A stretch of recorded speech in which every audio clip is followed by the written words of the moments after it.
story kicks off with a mellow opening sequence between two lovers. Seaman is a mage who shows the legendary Tillman's castle to his beloved Katarina, claiming that the castle has stood strong despite its enemies over the past 2 centuries. Katarina pays little attention to his fun fact of the day because she's worried they'll get caught in a restricted area. However, the mage is confident that no one will be able to spot them at this point. She tries to get away by using her chores as an excuse, but Seaman insists on her staying for even just a bit. He really wanted to show her the beautiful view from this spot, which is also complemented by the beautiful day. She takes a moment to comprehend what's so special about the land he takes pride in.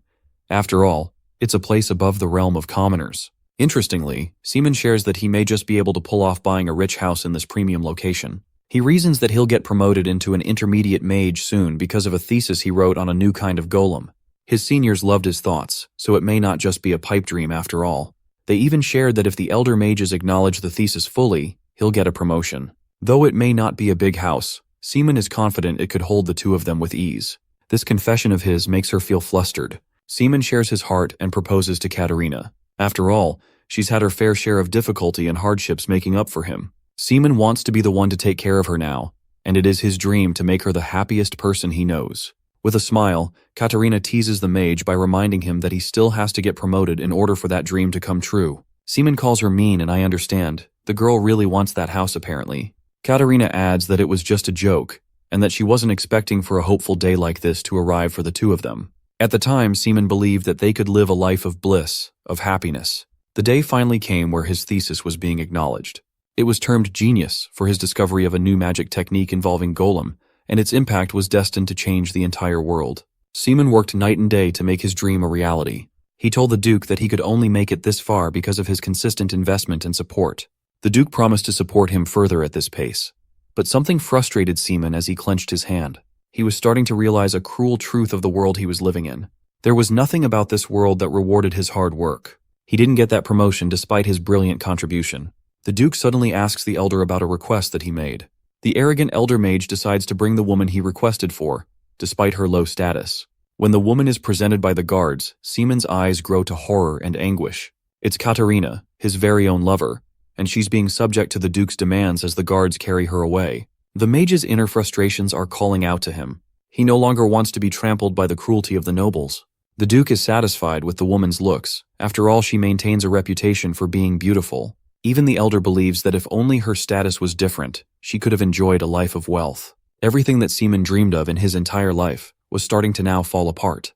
Concentrating his magic, he remembers just how much he struggled to protect his dreams. All of that, to get tossed aside by the indifference of the nobles. Seaman unleashes his magic spell in his anger and rebellion. He's past his limit and demands that they release the woman he loves. However, the Elder Mage wasn't planning to sit around to hear him out. Deeming him nothing more than a bottom-feeding trash, this bastard struck him down with a powerful electrical spell. Seaman suffered immense pain, and his suffering caused Katarina's anguish to worsen. The helpless mage falls to his doom. The last thing he sees is the sight of the ones he was betrayed by. Some time passes, and we see him locked up in a cell full of rats, wearing dead eyes and a look of despair and distrust. He had no way but to survive, so he snatched one of the rats just for the cause, marking his days down. This is a true RIP moment for the rats, though. Anyway, Seaman was also looked down upon by the guards keeping him captive. They talked him down for trying to eat a little rat for survival, thinking nothing of a mage of the magic tower in his pathetic condition. The arrogant guard recommends the mage to just spew all of the information regarding his discovered technique. If he does that, chances are they will release him, but he no longer cares or pays attention to the guard's words. He seems alive, but nothing about him shows that he is, not after Katarina's horrifying death. Deprived of meaning, he releases the rat. The guards walk away, remembering how Katarina decided to kill herself for the sake of protecting her loyalty. They look down on her for being a wasteful woman, but honestly, she's the most loyal woman in manhwa I've read so far. They talk down on her when suddenly, Seaman snaps, biting his damn nails in frustration. He apologizes to his fallen lover. Interestingly, the guards are surprised to see the behavior of the rats. It's as if they have stopped dead in their tracks to wait for something or someone. The guards mark this as a strange occurrence. In order to see what's wrong, they decide to kill one of the mice with a spear. I'm telling you guys, manhwa authors just hate rats. Anyway, with that little guy dead on the floor, we see an incantation magic circle on its belly. The spell releases sparks of electricity, hunting that this isn't a typical rat. The guards get uneasy because of this discovery. Revisiting the miserable mage, he reflects how he was too weak to act sooner. Seaman prepares a spell, and the guards know he is up to something, so they try to stop him. But at this rate, he's past the point of no return. He's already built the incantation circle, and he's just begun his onslaught. Placing his hand on the circle, Seaman takes control over the rats using his magic. In his regretful reflection, he is infuriated at his own weakness. After all, then he wouldn't have lost his lover. The circle grows in its potency until it causes the entire cell to explode in a beam of red light. From within the cell emerges a gigantic golem under the control of the broken mage. With the monster by his side, the merciless Seaman claims that he's satisfied with the horrified look on their faces. It reminds him of his fallen lover's terrified face before her death too. Seaman no longer wants to explore the land of reasoning. With one swipe of its claws, the rat golem annihilates their bodies in a brutal attack. He creates a bunch of more rat golems and unleashes his fury. This time, Seaman wants to exact his revenge on the world that betrayed him. The same world that made it impossible for him and Katarina to have lived in happiness. He reassures his befallen lover while walking past the dead bodies of his enemies. He reminds her that he will no longer choose to be weak from this point forward. Now he's set on one goal: to acquire any form of power that he can possibly obtain. With his tear-filled yet determined eyes, Seaman offers a bone-chilling declaration that he will be the one to make things right. We then see the Elder Mage's despaired and shocking expression, seeing Seaman blast his way out on top of a giant golem. The Elder Mage is shocked that he's capable of exercising black magic for his goals, even though he's supposed to be on the side of God. However, Seaman no longer cares and simply doesn't give a damn. The pathetic rat known as the Duke tries to run away for his life, prepared to make any request or do anything that could put him out of danger. There is something Seaman wants, as he extends his hand to unleash a spell. The heartless mage incinerates the Duke's body into ashes, reminding the Duke that his wish is impossible to come true as Katarina can't be revived.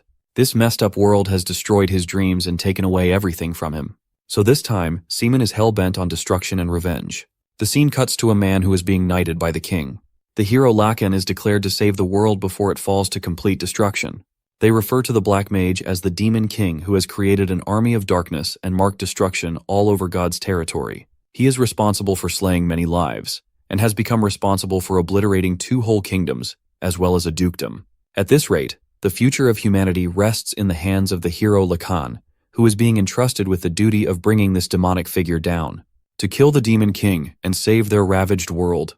The scene transitions to Lakan observing his blade, and finally raising it in front of the brave warriors of the divine Artenia Empire. He announces how they've lost the brilliant light that once radiated their empire, all due to a shadow that has been looming over the Lodasia continent. Regardless, Lakan is prepared to do anything it takes. He does not intend to stop for the sake of the innocents as well as the fate of the world. The hero loudly declares that today will be the day they mark the death of the Demon King and become the victorious warriors who saved their world. Let's go back to Seaman's backstory for a moment. Katarina once told him about the cruelty of the world and how the kingdom is so cruel to cut off a child's hands for stealing bread. He tried to talk her down because bad things could happen if someone hurt her. Katarina still argued that the nobles were unjust in their punishments, all because they didn't have anything to worry about. Instead, a child has to suffer for lifelong punishment because of the class he was born into. Devastated, the poor girl shared that they didn't choose to be born in the commoner class, so it shouldn't be their fault to suffer so much. Seaman, in an effort to comfort her, gave her the hope that one day, the social differences won't matter between the nobles and the commoners. He hoped for the day they would all live a free life. Katarina addressed that simply saying those words doesn't mean anything, especially if they just keep waiting around for hope. She wanted them to be the one to change the way they saw the world, because otherwise, the future generations to come will also endure the same hardships and sufferings. Seaman dropped his books because of how flustered he got, because she basically talked about how they'll have children while not being married. Katarina told him that's focusing on the wrong details, and reminded the mage of his intentions to marry her in the first place. Seaman's heart is struck with love, and he claims that he's unready to marry her yet. Katarina asks for a yes or no answer, and she thinks he's an idiot for being so shy and easily teased. She thought she was the only person in the world who could marry this guy. The mellow memories end, and we now see the current state of Seaman in front of his demonic palace. He appears completely changed, reminding Katarina that everything will be finished very soon. Lakan and his army of brave warriors stand before him, while he's convincing himself to finally realize the world that Katarina yearned for all this time.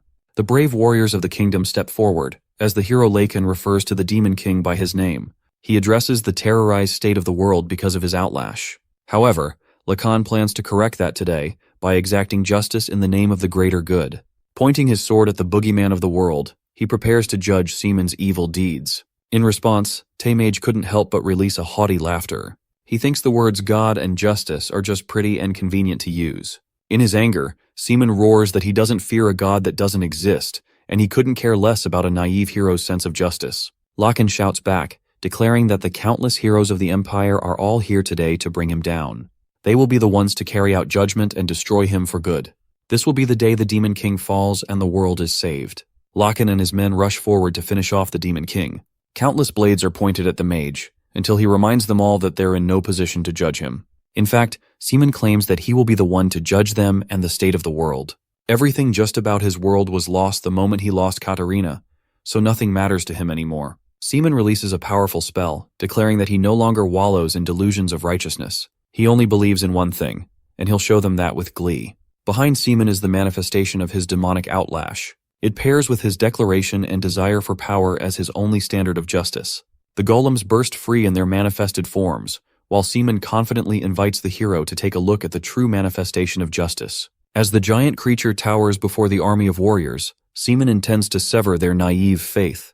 He wants to mark this day as the beginning of a new era for the world. We then catch a beautiful spread of Seaman's unstoppable golem army ready to serve the Demon King. The first golem unleashes its gigantic fist at the guards. Their faces are the representation of terror and fear, and there is no end in sight to the golems. Seaman refers to these men as nothing more than a bunch of trash. The only thing they have in their lives is the social status they cling to. It's insulting to him that they plan to oppose him like that. With his golems unleashing their rampage, the army is getting swallowed whole. Seaman claims that he will be the one to eradicate every single one of them. Finally, we see the shot of the resolute hero, who lunges forward to bring down the Demon King without mercy in his heart. One powerful swing of the hero's sword severs one of the golem's body like butter. Seaman is actually stunned to see this guy take down an elite-level golem with just a single attack. This makes him finally realize that it would have been impossible for him to defeat the Livia Kingdom despite his army of golems, for they possessed an unstoppable power of their own. Both forces of good and evil address each other and declare that they will kill each other. War begins as the golems fight against the warriors in a brutal battlefield.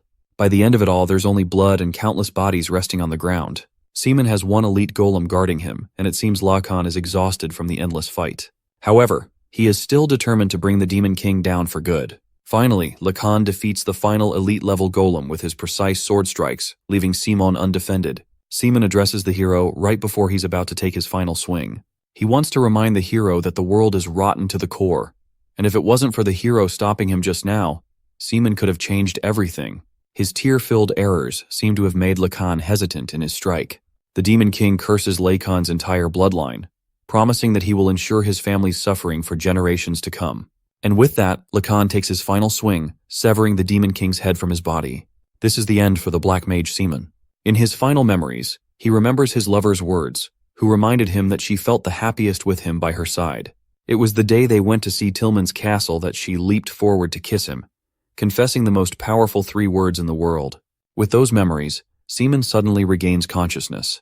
But strangely enough, he's found himself in a bed instead of the battlefield. He wonders if everything just now was a dream. He's also shocked that he's still got his head on his shoulders, because bro did get the Aaron treatment. Anyway, his appearance seems to have changed. He also doesn't have any noticeable wounds on his body. The place he's resting seems unrecognizable, which makes him wonder if this is some kind of foreign country.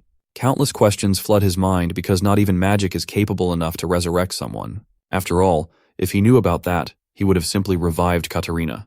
There's no logic that makes it reasonable for him to be alive. All of a sudden, he sees Lakan's portrait inside the room, annoyed to have found it here. The butler barges in to check on the young master's condition.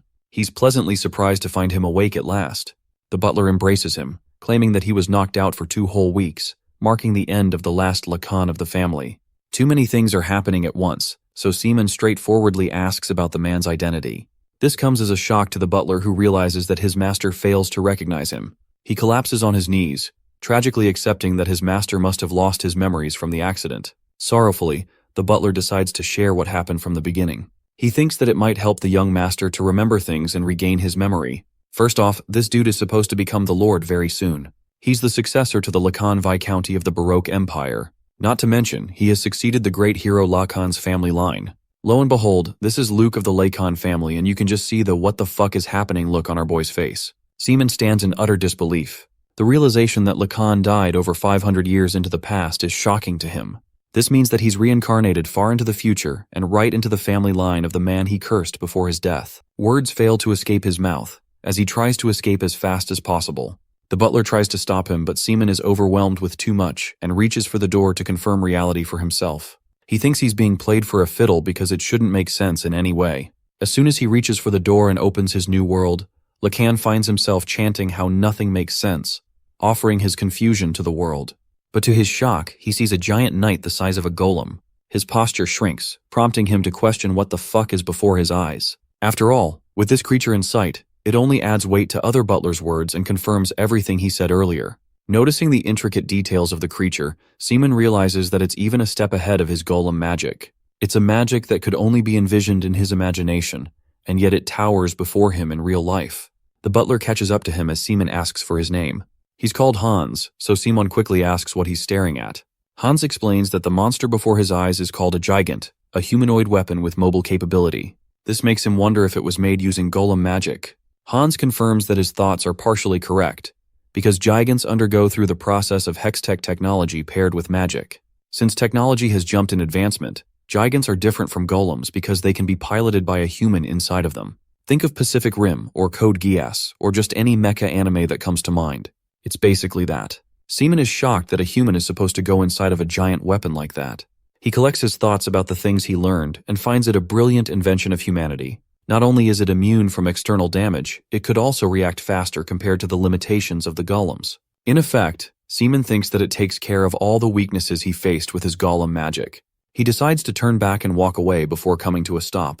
Seaman believes that this confirms Hans's words, which means he has surely reincarnated half a millennia into the future. But the question is, why did he reincarnate into a family line of the man he deemed his enemy? The scene cuts to this guy going crazy on drinking alcohol. Even the butler thinks he's overdoing it, but I can't blame Seaman for looking like a drunkard. Dude is battling with so much to understand. He argues that it shouldn't matter for him to drink this much since he's the healthiest he has ever been. Life decides to give this idiot a reality check as Seaman collapses to the ground.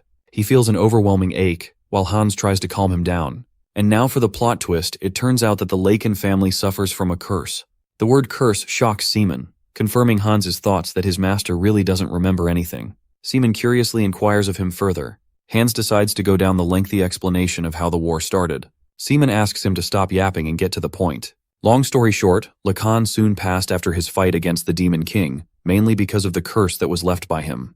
It doesn't make any sense to Seaman, because he doesn't remember doing anything like that. He just remembers shouting an angry confession instead of it being a real curse. 500 years into the past, the world faced against the unstoppable Demon King's army, who could summon dangerous golems to annihilate kingdoms. This man became responsible for ending many lives, and it seemed like the world would soon fall under his destruction until the hero Lacan surfaced and plunged his blade.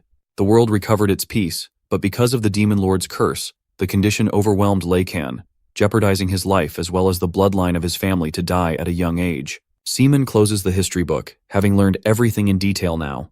In reality, he didn't even cast a stupid curse, and something like that isn't supposed to last centuries into the future anyway. Still, he has himself to blame for losing the fight.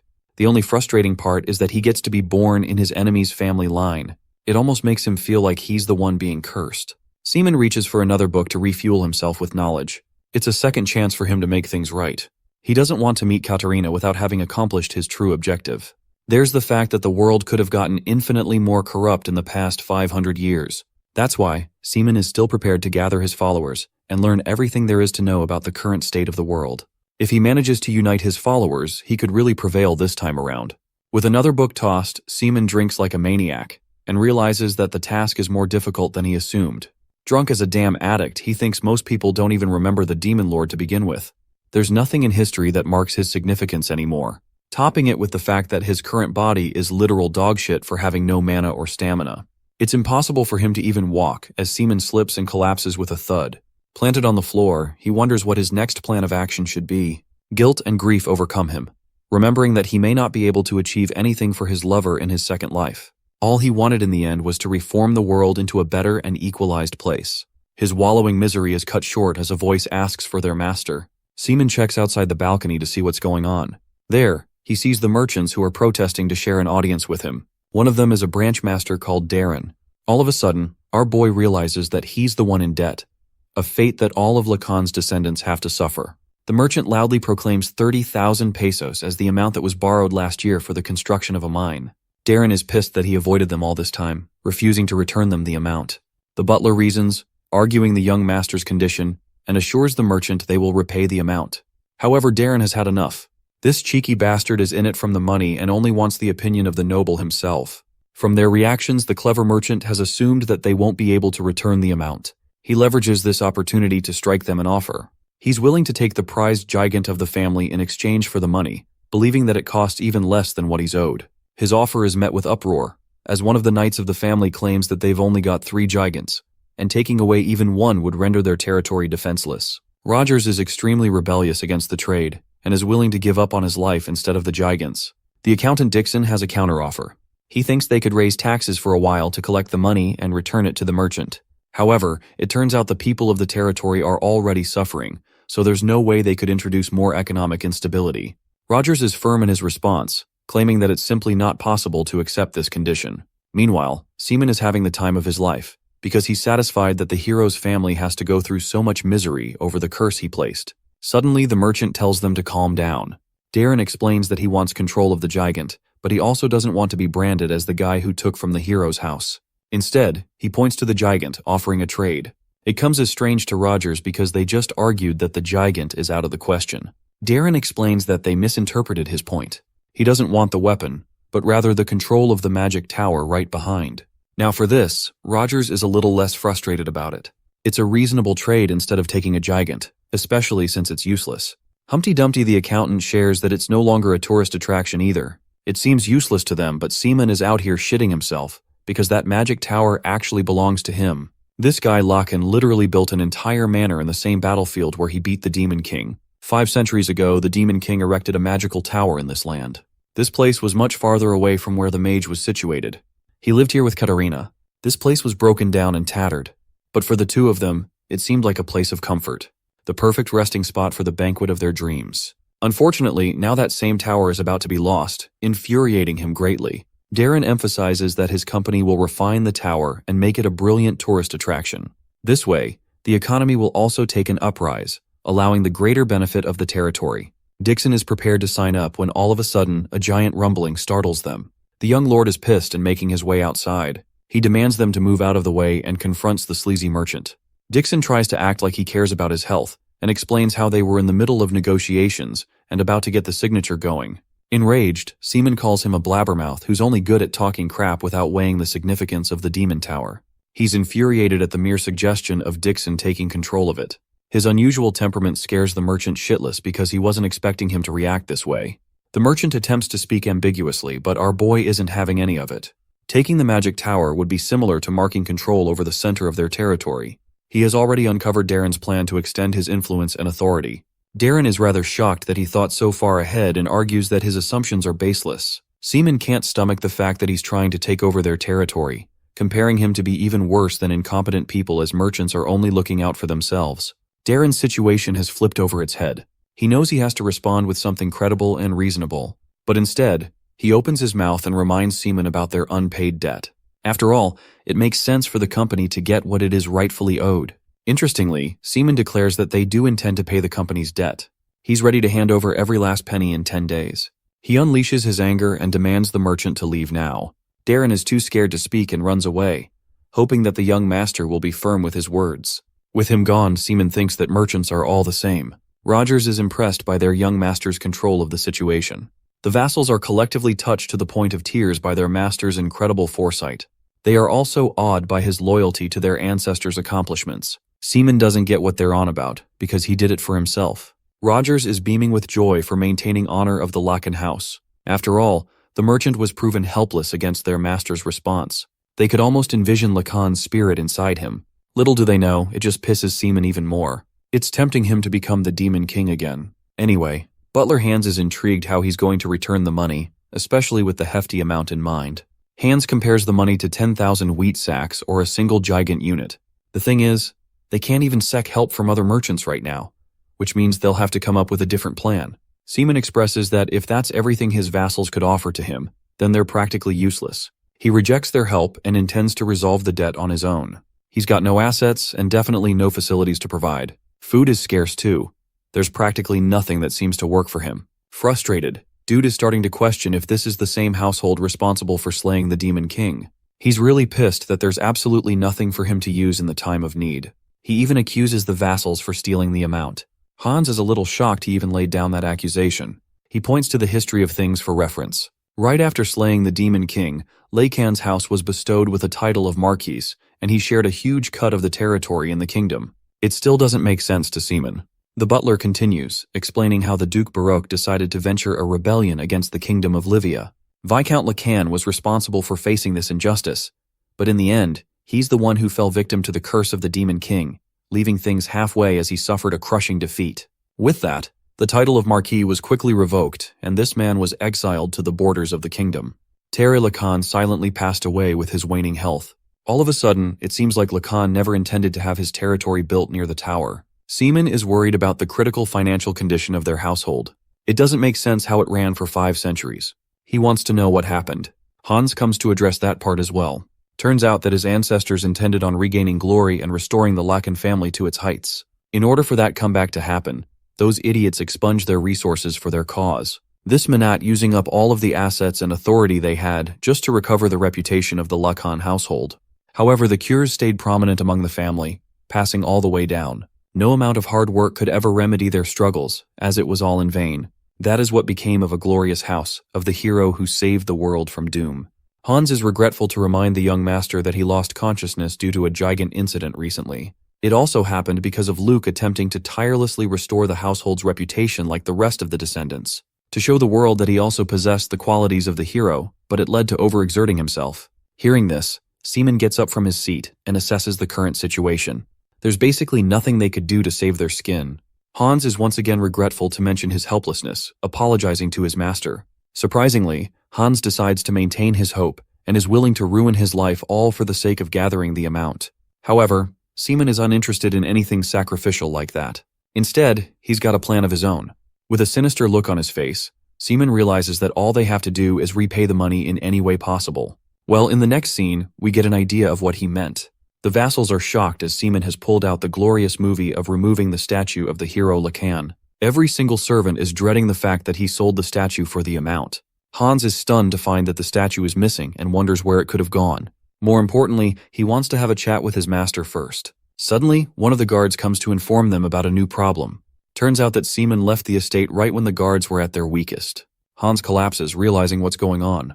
He just can't place a finger on his master's plans. We get a shot of a carriage carrying the large statue and Seaman boarded along, being a drunk idiot.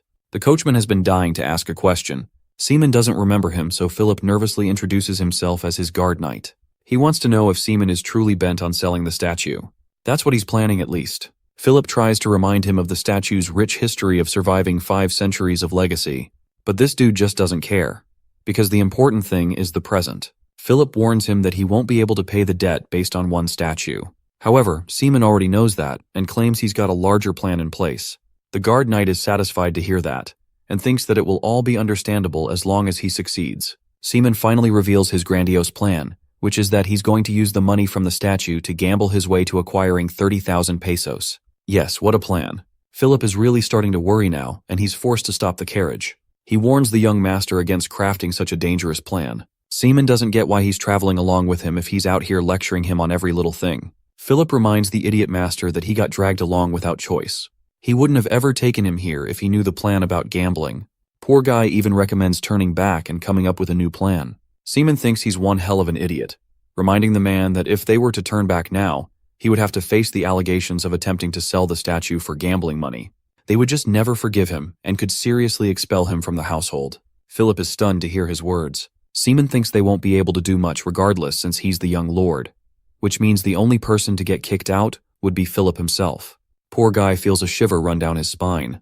The young master advises him to choose wisely for himself, and wonders if he's interested in becoming a vagrant who doesn't have cash to spare, or on second thought, he could become the hero who helped restore the family's honor. Philip realizes he doesn't have much of a choice and thinks it's better to keep moving. The young master is delighted to hear that. The guard knight certainly wasn't expecting this much of a shift in the young master's demeanor, comparing him to the devil. The scene shifts to the shore side. 5 minutes are left until their departure. The guard knight is uncertain until Seaman reminds him of what's going to happen when they go back. They step foot inside the ship as it begins journeying the beautiful sea. Nearby is the harbor city Lamer, which looks impressively stunning at night. The ship has made its way here. Philip attempts to negotiate with a bunch of hard knocks who aren't willing to pay much for the statue. Seaman calls for his attention and requests that he lead the way. He's fine with what the money they got for the statue. Seaman is surprised to see the city change so much, prompting a question from Philip, who asks if he's been here before. Seaman ambiguously confirms, and adds that the place was quite different back then. After all, they could never come here due to a large kraken blocking their way. It was nothing more than a deserted island of sorts. The passage of 500 years is really setting in for the Black Mage. Still, he's glad to have come here, as it was Philip's idea. He emphasizes that the city has gone through many changes, becoming the second biggest in the southern region and always revolutionizing. Before it was just an unreachable island due to sea monsters stopping the development and exploration. However, soon after magic and technology advanced ahead, the place jumped in its population. There's also the fact that there's lots of gambling going around here, which he recommends for his master. Seaman emphasizes that he's extremely confident, which is why he's here in the first place. The duo stands before a golden palace, ready to head inside. The guard knight stops him for a moment. Poor guy is so anxious he needs some time to settle. Philip can't believe that he's so calm, and wonders if he's got a secret method to win. Seaman confirms with a confident face that the singular determiner of victory in gambling is one's attitude. After heading inside, reality falls apart. Seaman is just losing like a dog. He's starting to understand just how corrupt gambling really is. Things are getting troublesome for him. His opponent claims that he's stealing all of the luck. Seaman argues that one's ability is also part of the game, but this just makes the man break into laughter. He's glad to play the game against a young lord like him. At the same time, it turns out Seaman has completely emptied his slot. However, he's still not prepared to end the game. He demands Philip to exchange the remainder of the amount into coins. The guard knight is horrified because if they lose this, they're done for good. Seaman roars at his servant, which is a good thing to his opponent who senses his frustration. Seaman decides to go all in on the amount. Philip has just accepted the fate of the family at this point. It seems insane to even his competitor, who is slightly nervous to face him now. Seaman explains that he isn't anxious about the outcome since it won't change anything. Impressed, they decide to reveal each other's cards. The guy ends up rolling eighths of 3 suits, so he's more than confident in his victory now. However, Seaman stops him right before he takes the money. After all, he has yet to reveal his side. Shockingly, this guy pulled royal spades paired with an ace. The man is shocked, while Seaman is happy to have caused such a game-changing reversal. He extends his hand as a sign of victory. Philip is out here acting like he supported our boy from day one, when in reality he was pissing his pants. Slamming his fist on the table, the gambler accuses him of cheating. Seaman wonders if he's referring to the assistants behind him, which were responsible for exposing Seaman's cards and giving his opponent an advantage. The man is shocked that he came to realize that he was cheating. Seaman reflects that he knew immediately. The people around them were all manipulating the game, and they were even passing him cards. The reason he continuously fell for their tricks is because he was attempting to come in contact with every single card. He left a tiny trace of mana on each card, allowing him to control the draw when he really wanted. After all, for someone who commanded the advanced Golem army, something like this is nothing. He's confident to win every single match without using sneaky tricks. Seaman wants the man to simply acknowledge his loss and get done with it. However, the gambler refuses to play around in fairness and reveals his true nature. Behind Seaman, that man's subordinates whip out weapons to beat him up. Seaman bickers his annoyance with the fact that these clowns remain the same even after 500 years. While he does not possess the same amount of mana he used to, it's still more than enough to take care of these scumbags. Preparing a spell in his hand, Seaman prepares to take them all down, inviting them to attack him. The guard knight commands his master to duck as he whips out his blade and slashes many bodies. He insults the man for ever wielding a sword against the last heir of the Lacan family. The guard knight believes that it's just fitting for them to receive punishment in death if they're prepared for such a cause. Hearing this, the gambler shrinks in shock, realizing that he's committed an unforgivable sin. Philip raises his blade against the whining man who still tried attacking his noble. All of a sudden, the situation seems to be in favor of Seaman, who didn't really have to involve himself in the fight to de-escalate the situation. Fast forward to them coming out of the casino. They've racked up more than 10,000 pesos in one go. At this point, Seaman is assessing the capabilities of his vassal, who he underestimated to be just a simple porter. Turns out he's got impressive sword talent too. Still, the earnings they got today were good enough.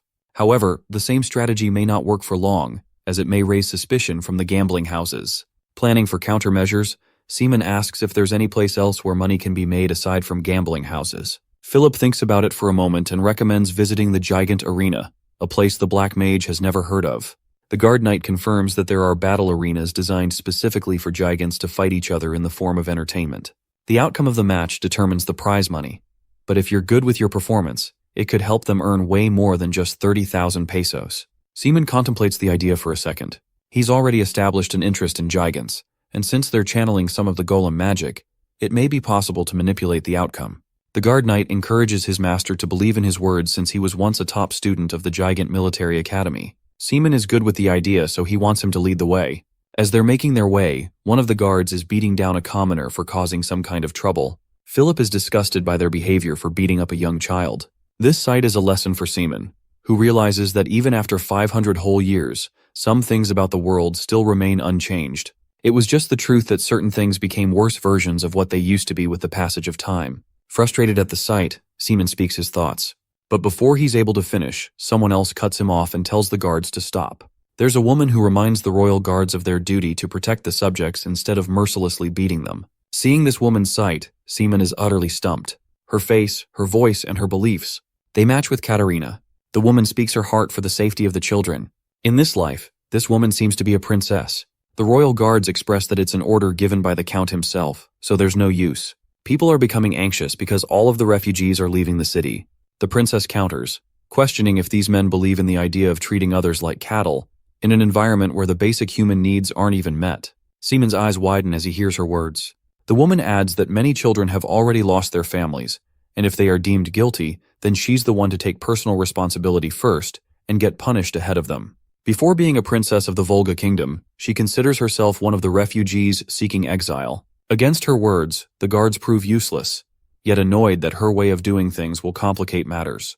They express their personal frustration as they're being ordered from above instead of their own hearts. Philip chimes in to ask the young master if they should stay for a while. Seaman is stunned and questions the identity of the woman. The guard knight explains that his woman is famous in the Volga Kingdom for always speaking her mind and against the cruelty of nobles. Her own kingdom fell to ruin for strange reasons, and not even Philip would have ever thought to encounter Princess Reina in this city. The word Reina gets stuck down his throat. Seaman is expressionless yet full of emotion at the same time. In every conceivable reality, the woman in front of her looks identical to Katarina. He wonders if she was also reincarnated, but that doesn't explain how she looks the exact same while he doesn't. The royal guards intervene and force their way into stopping Princess Reina. They don't have any choice either, because they'll get punished for disobeying orders. Reina frees herself only to get smacked out of impulse. This very sight wakes up the devil inside of this man, as Seaman lunges forth to bash the shit out of the guard. Beating down the man senseless with one punch after another, Seaman claims that he doesn't care if the history of the world changed or not, because scumbags like these people will always exist. For some persistently annoying reason, they never disappear no matter the era. At last, Princess Reina jumps in to stop his rampage, helping the man reclaim his senses. Reina expresses that he doesn't have to go through the trouble of doing so much. Seaman is still fixated on Katarina when all of a sudden, the other royal guard waves his sword at him for raising his hand against a guard and breaking the imperial law. Philip mockingly asks if the imperial law matters more than a human's life, and he's already put his sword against the man's neck, so it's checkmate. With that, the matter is settled as the guards walk away defeated. Unfortunately, now they won't be able to visit the Gigant Arena because of the trouble that was stirred just now. Seaman goes crazy for Katarina, shouting her name and anxiously asking if she's hurt.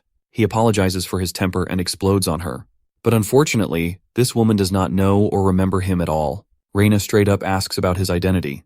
At this point, she's starting to find him a creepy man and recommends that he stay away. Seaman helplessly believes that if only he tells her what happened, she would remember his real identity.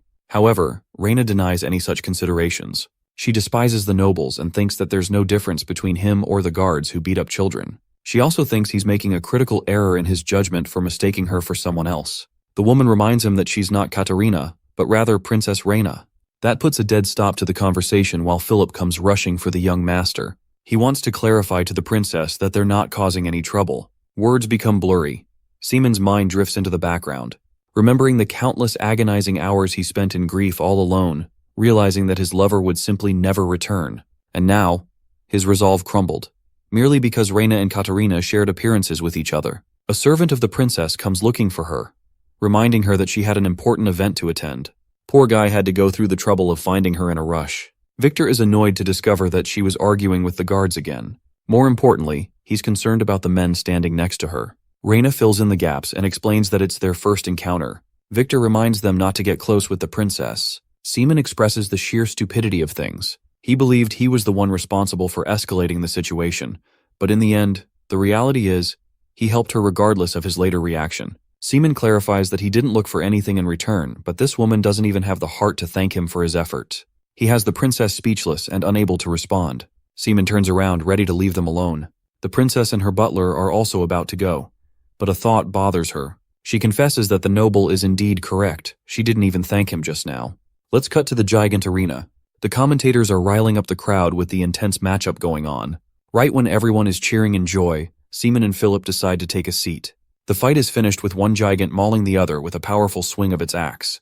With the final attack dealt, Adolf is declared the victor of the match. Apparently, Seaman has been placing bets on Gigants and consistently winning out without any troubles. Even he believes that it's too easy because the Gigants are based on fundamental golem magic.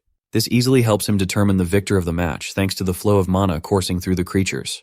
The commentators talk about how the upcoming match seems like a bloodbath to come. Philip is confident that they'll be able to predict the next match. He's confident in Savage's victory against Sting, since they boast winning and losing streaks respectively.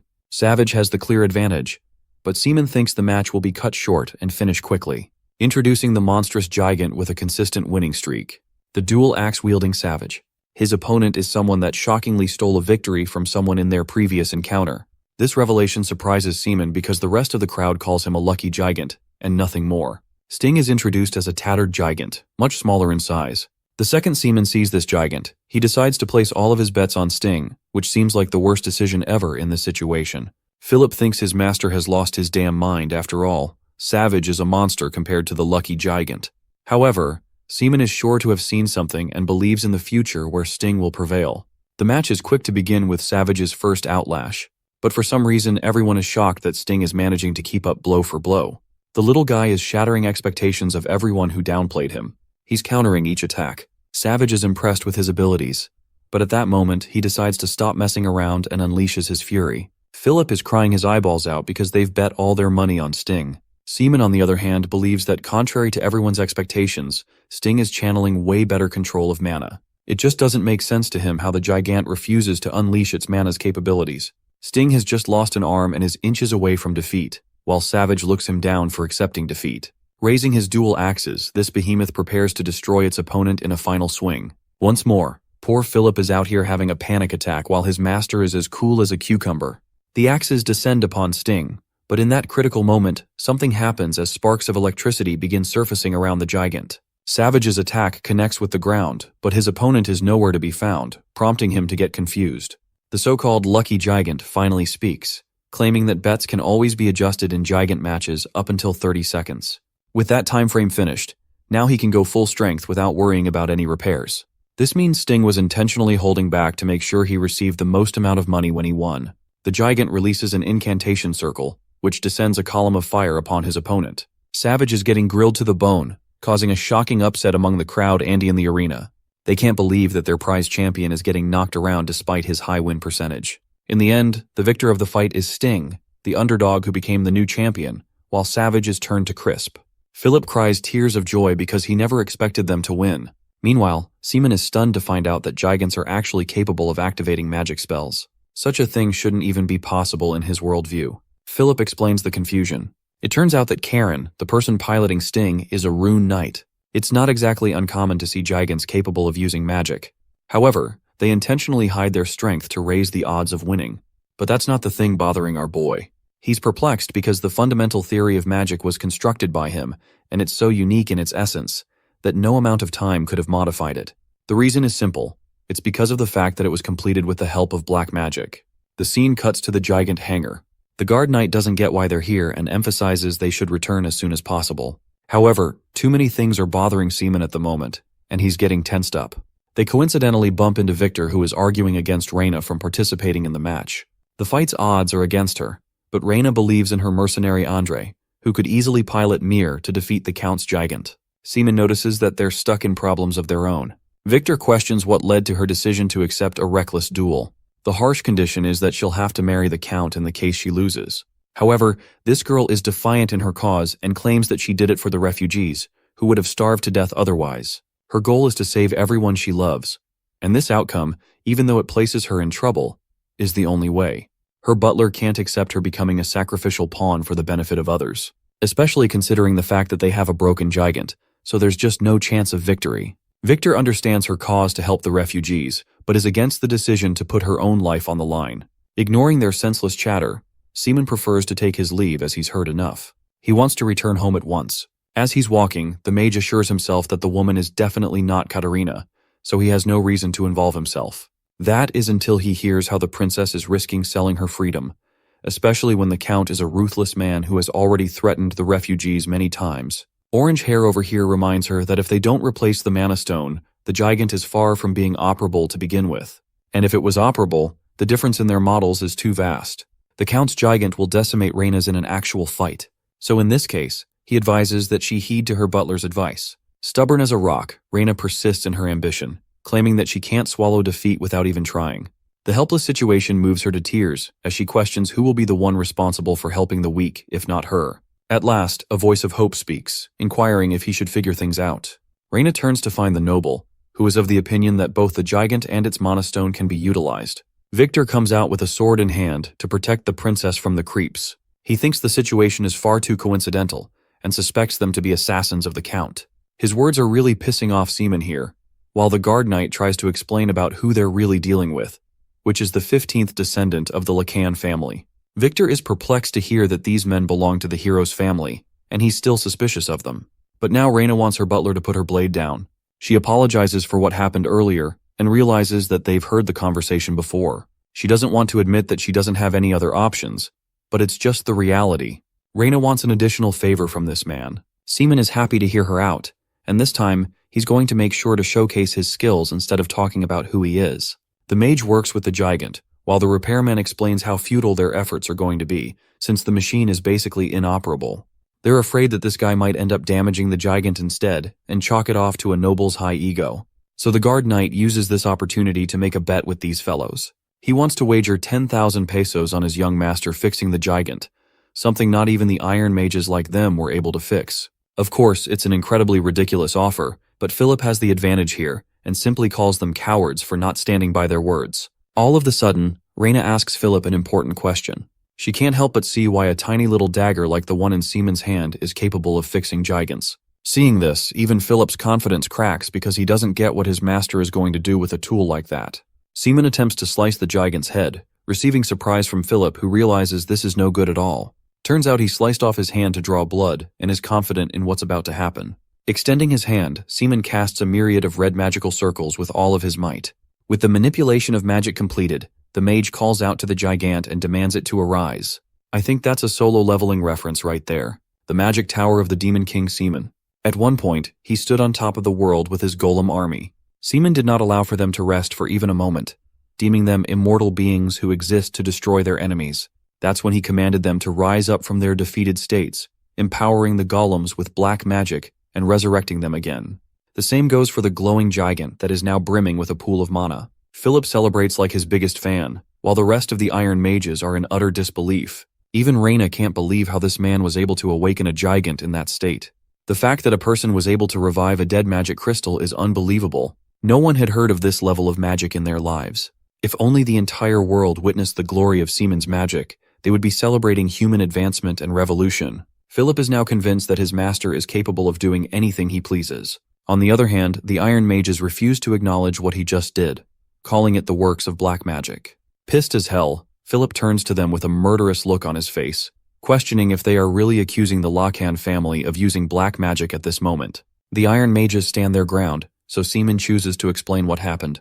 He chalks it off as a secret technique passed down by the Lacan family, a technique that was hidden for 500 years. Hearing this, the iron mages still can't believe how a swordsman family is equipped with secret magic techniques all of a sudden. Reyna doesn't want to argue the details of what happened. She believes that even if it was the use of black magic, it helped save many lives in the process.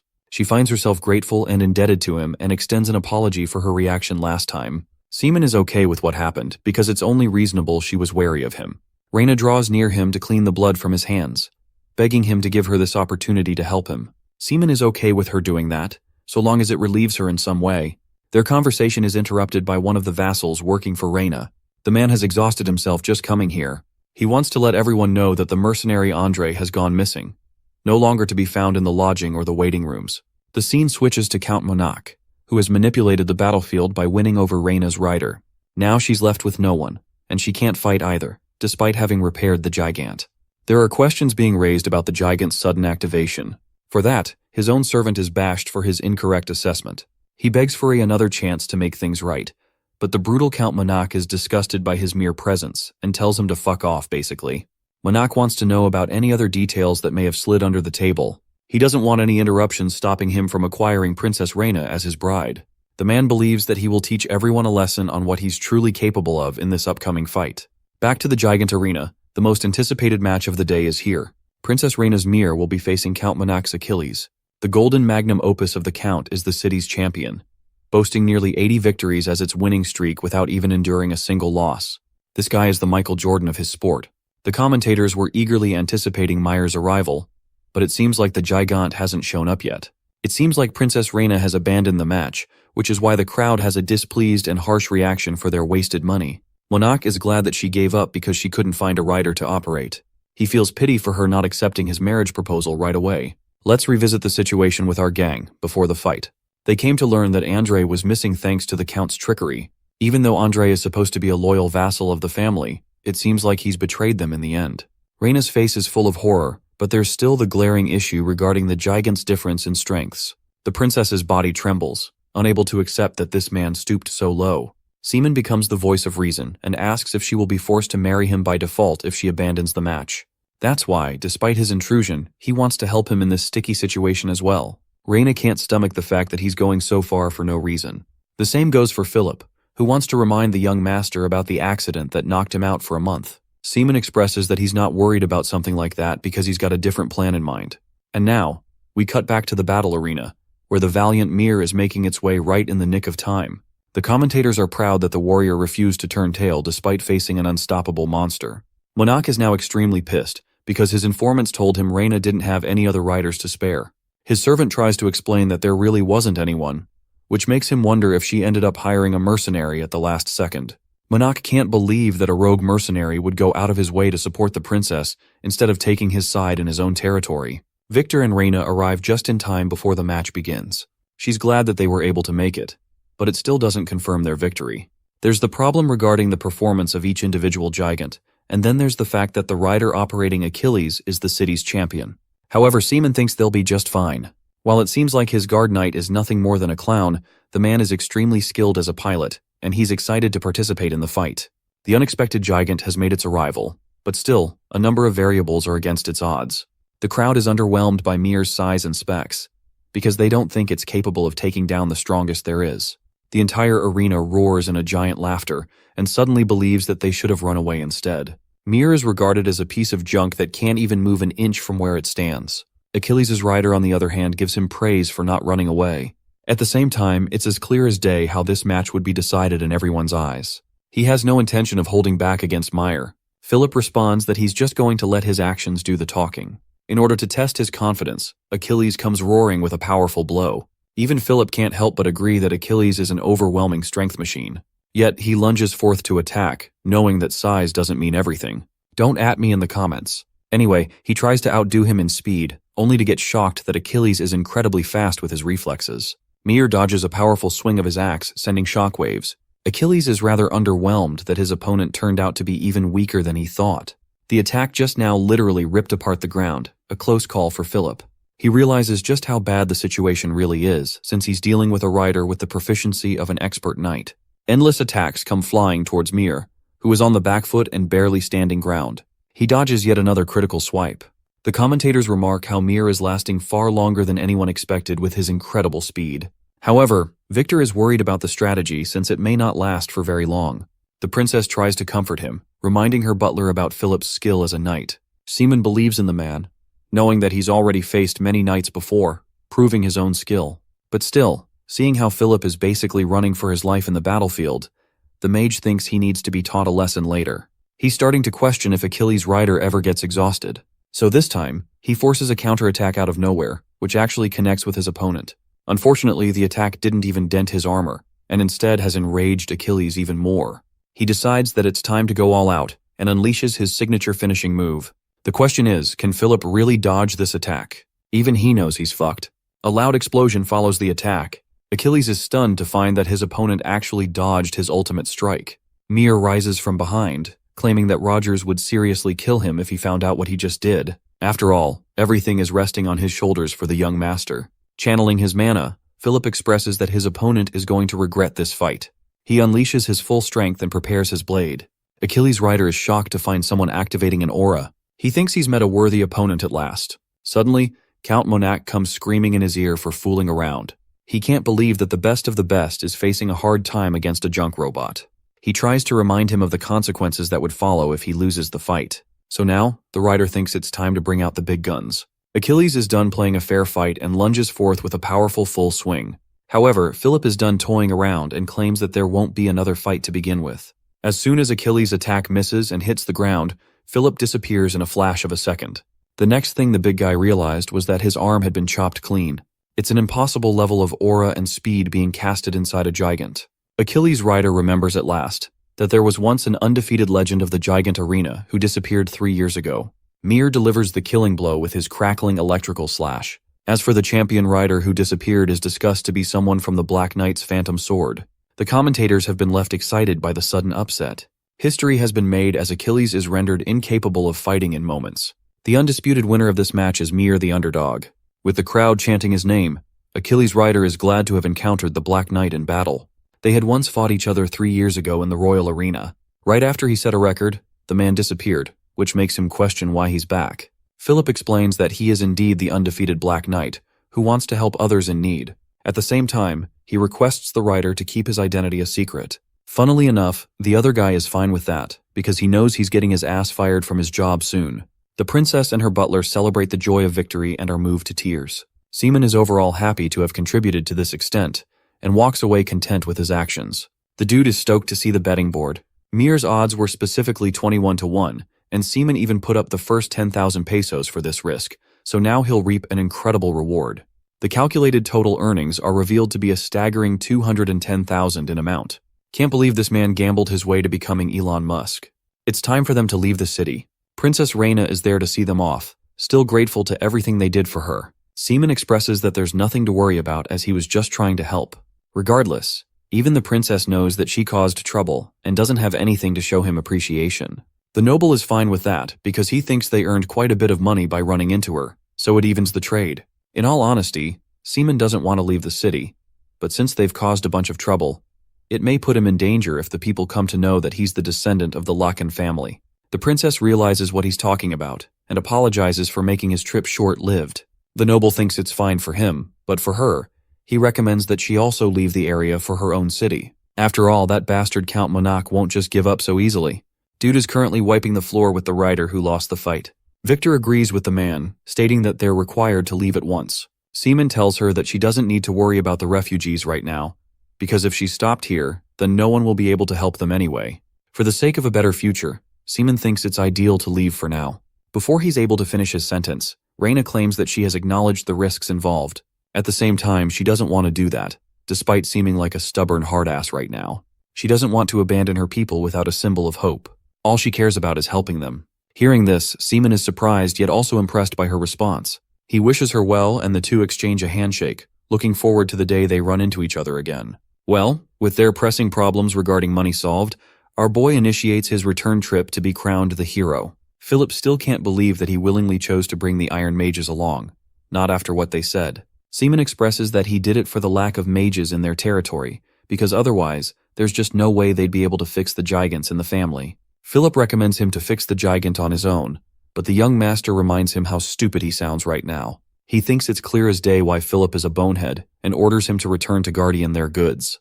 Back at the Lacan estate, there's an uproar being caused by the damn merchant Darren, even though they still had some time to spare. Darren can't stomach the fact that he betrayed his own people and ran away out of nowhere. He's done waiting around. Philip comes up to him and explains that he's the escort knight who has come to speak with him. Speaking of Seaman, he's still nowhere to be found. Darren realizes that Philip has come here to deliver something. He unboxes a chest of the required amount, even though it's barely been a week since he issued an ultimatum. This also means Darren's plans to take over the Lacan territory have been cut short, with his debts completely repaid. Philip roars at the Iron Mages to collect the amount and carry it to Darren's carriage at once. The merchant is at his wit's end and tries to strike a meeting with the young master. However, the guard knight confidently brings out a letter in response. Seaman wrote the letter, describing how the merchant would try to hunt for another chance. But there's no point anymore since his debt is cleared, and he's considered nothing more than a trespasser in their territory. This time, he won't be protected by anyone, even if he causes a scene. Seaman lays down the imperial law, which emphasizes that nobles have the full right to execute any trespassers going around in their territory. This man's rage is clearly being channeled throughout the letter, and it ends with Seaman's advice to the merchant to leave, unless he wants to receive the Gojo Satoru treatment of being split in half.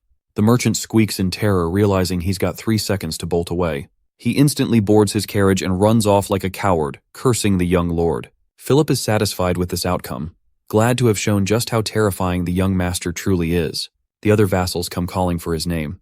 Poor guy was expecting to receive a celebratory applause from them, but instead, Rogers is straight up about to jump this man for selling the statue of their hero.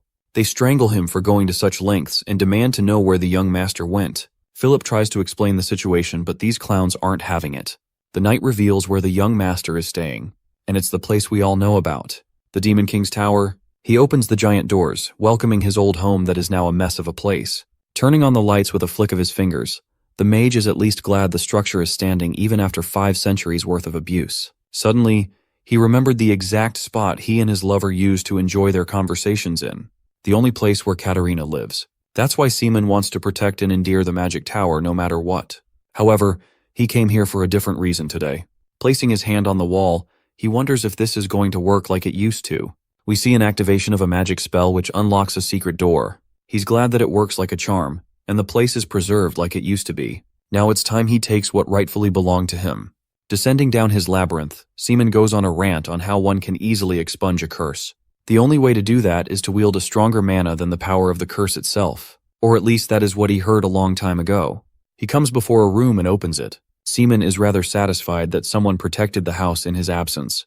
Ahead we see a small container with a red glowing object inside. Seaman is glad that it's not noisy anymore. He greets the demon Horeth resting inside the container.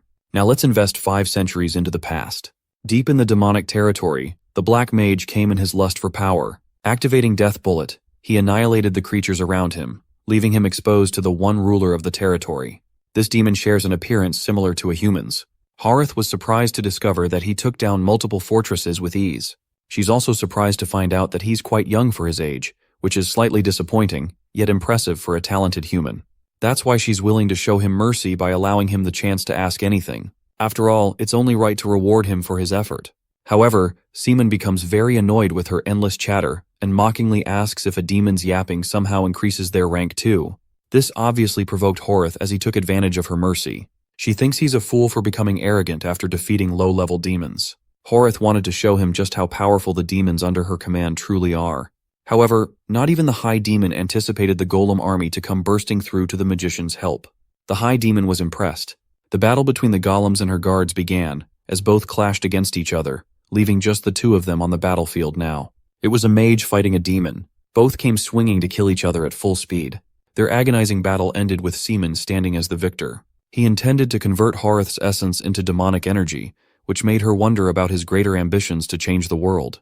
However, the ruthless Black Mage had no reason to tell her anything, and swiftly reformed her into becoming a demonic stone. He remembers the process of defeating Horeth, which was one of the most difficult battles he had ever faced. In the off chance you incorrectly absorb demonic energy, it releases you into a rage state.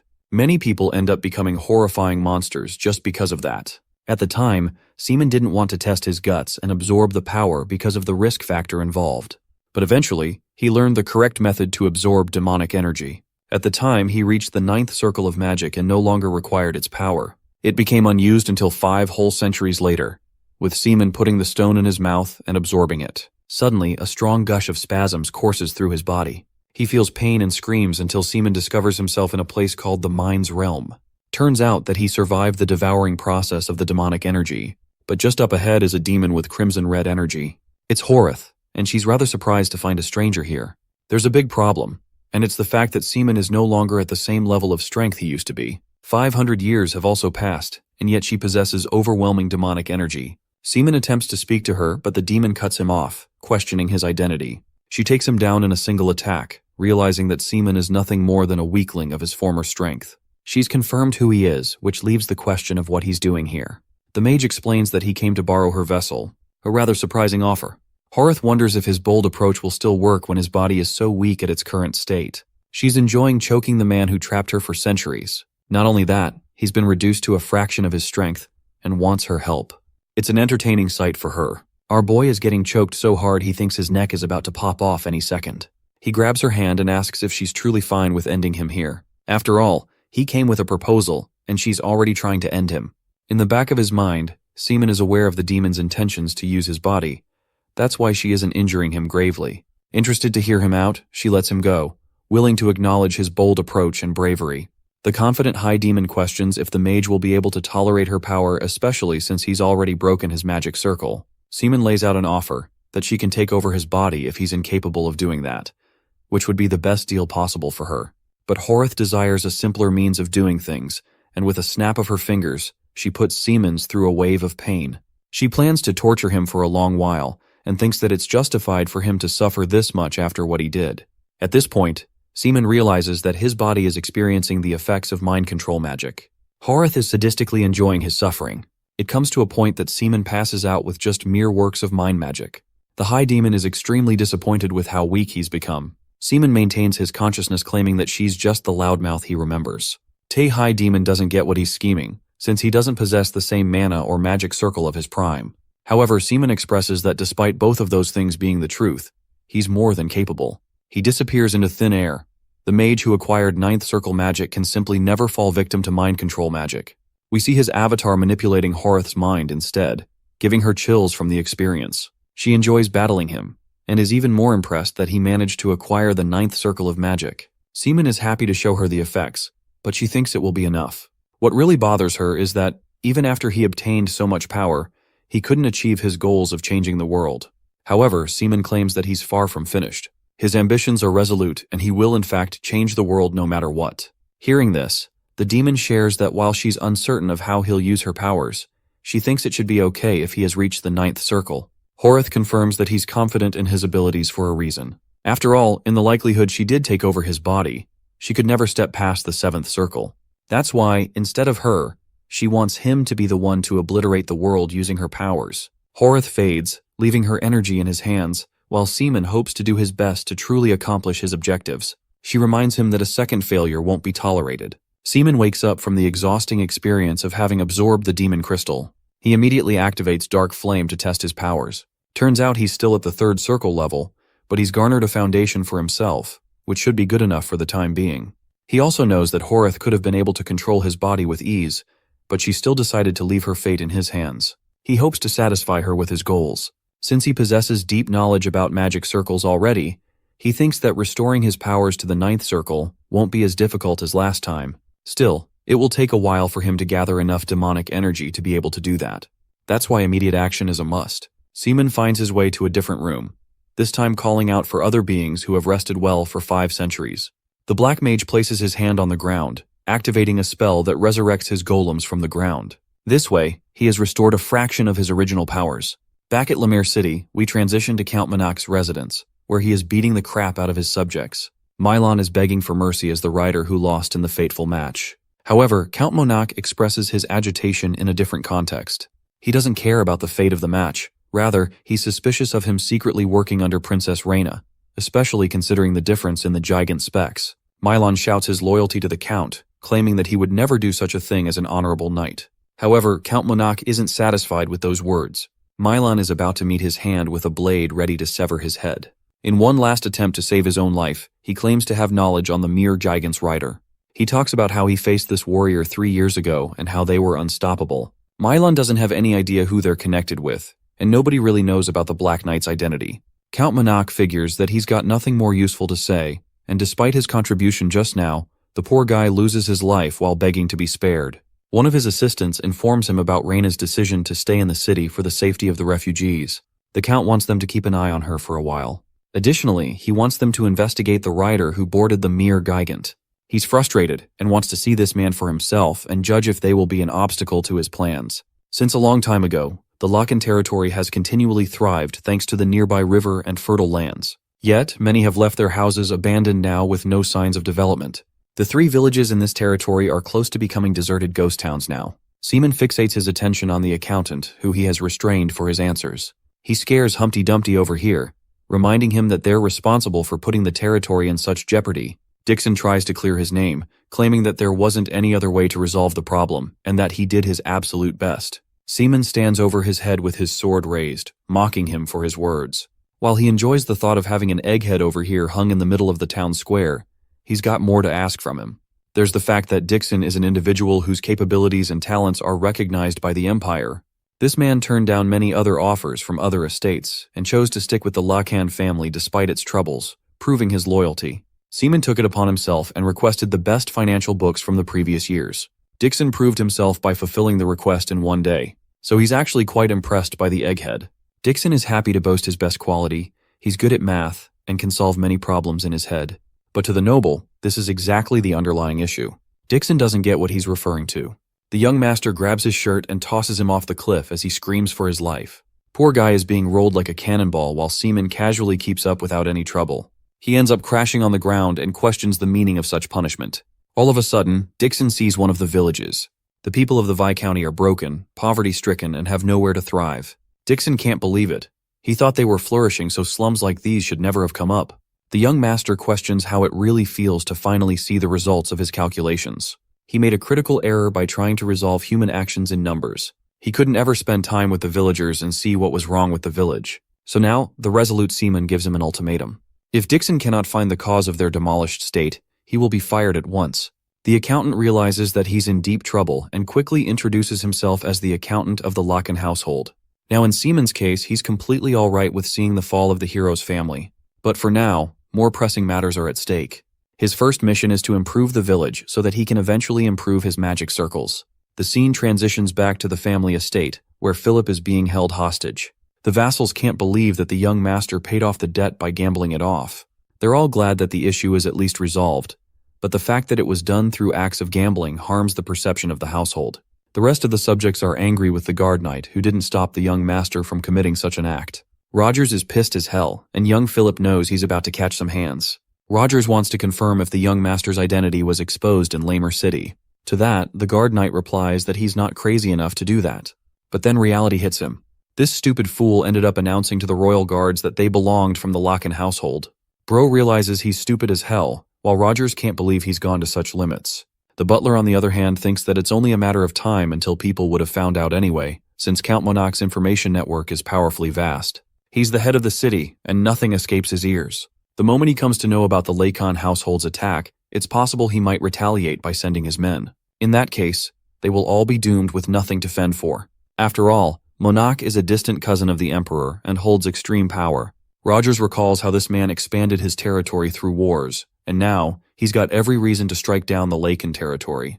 They all wonder what the young master is planning to subdue this threat.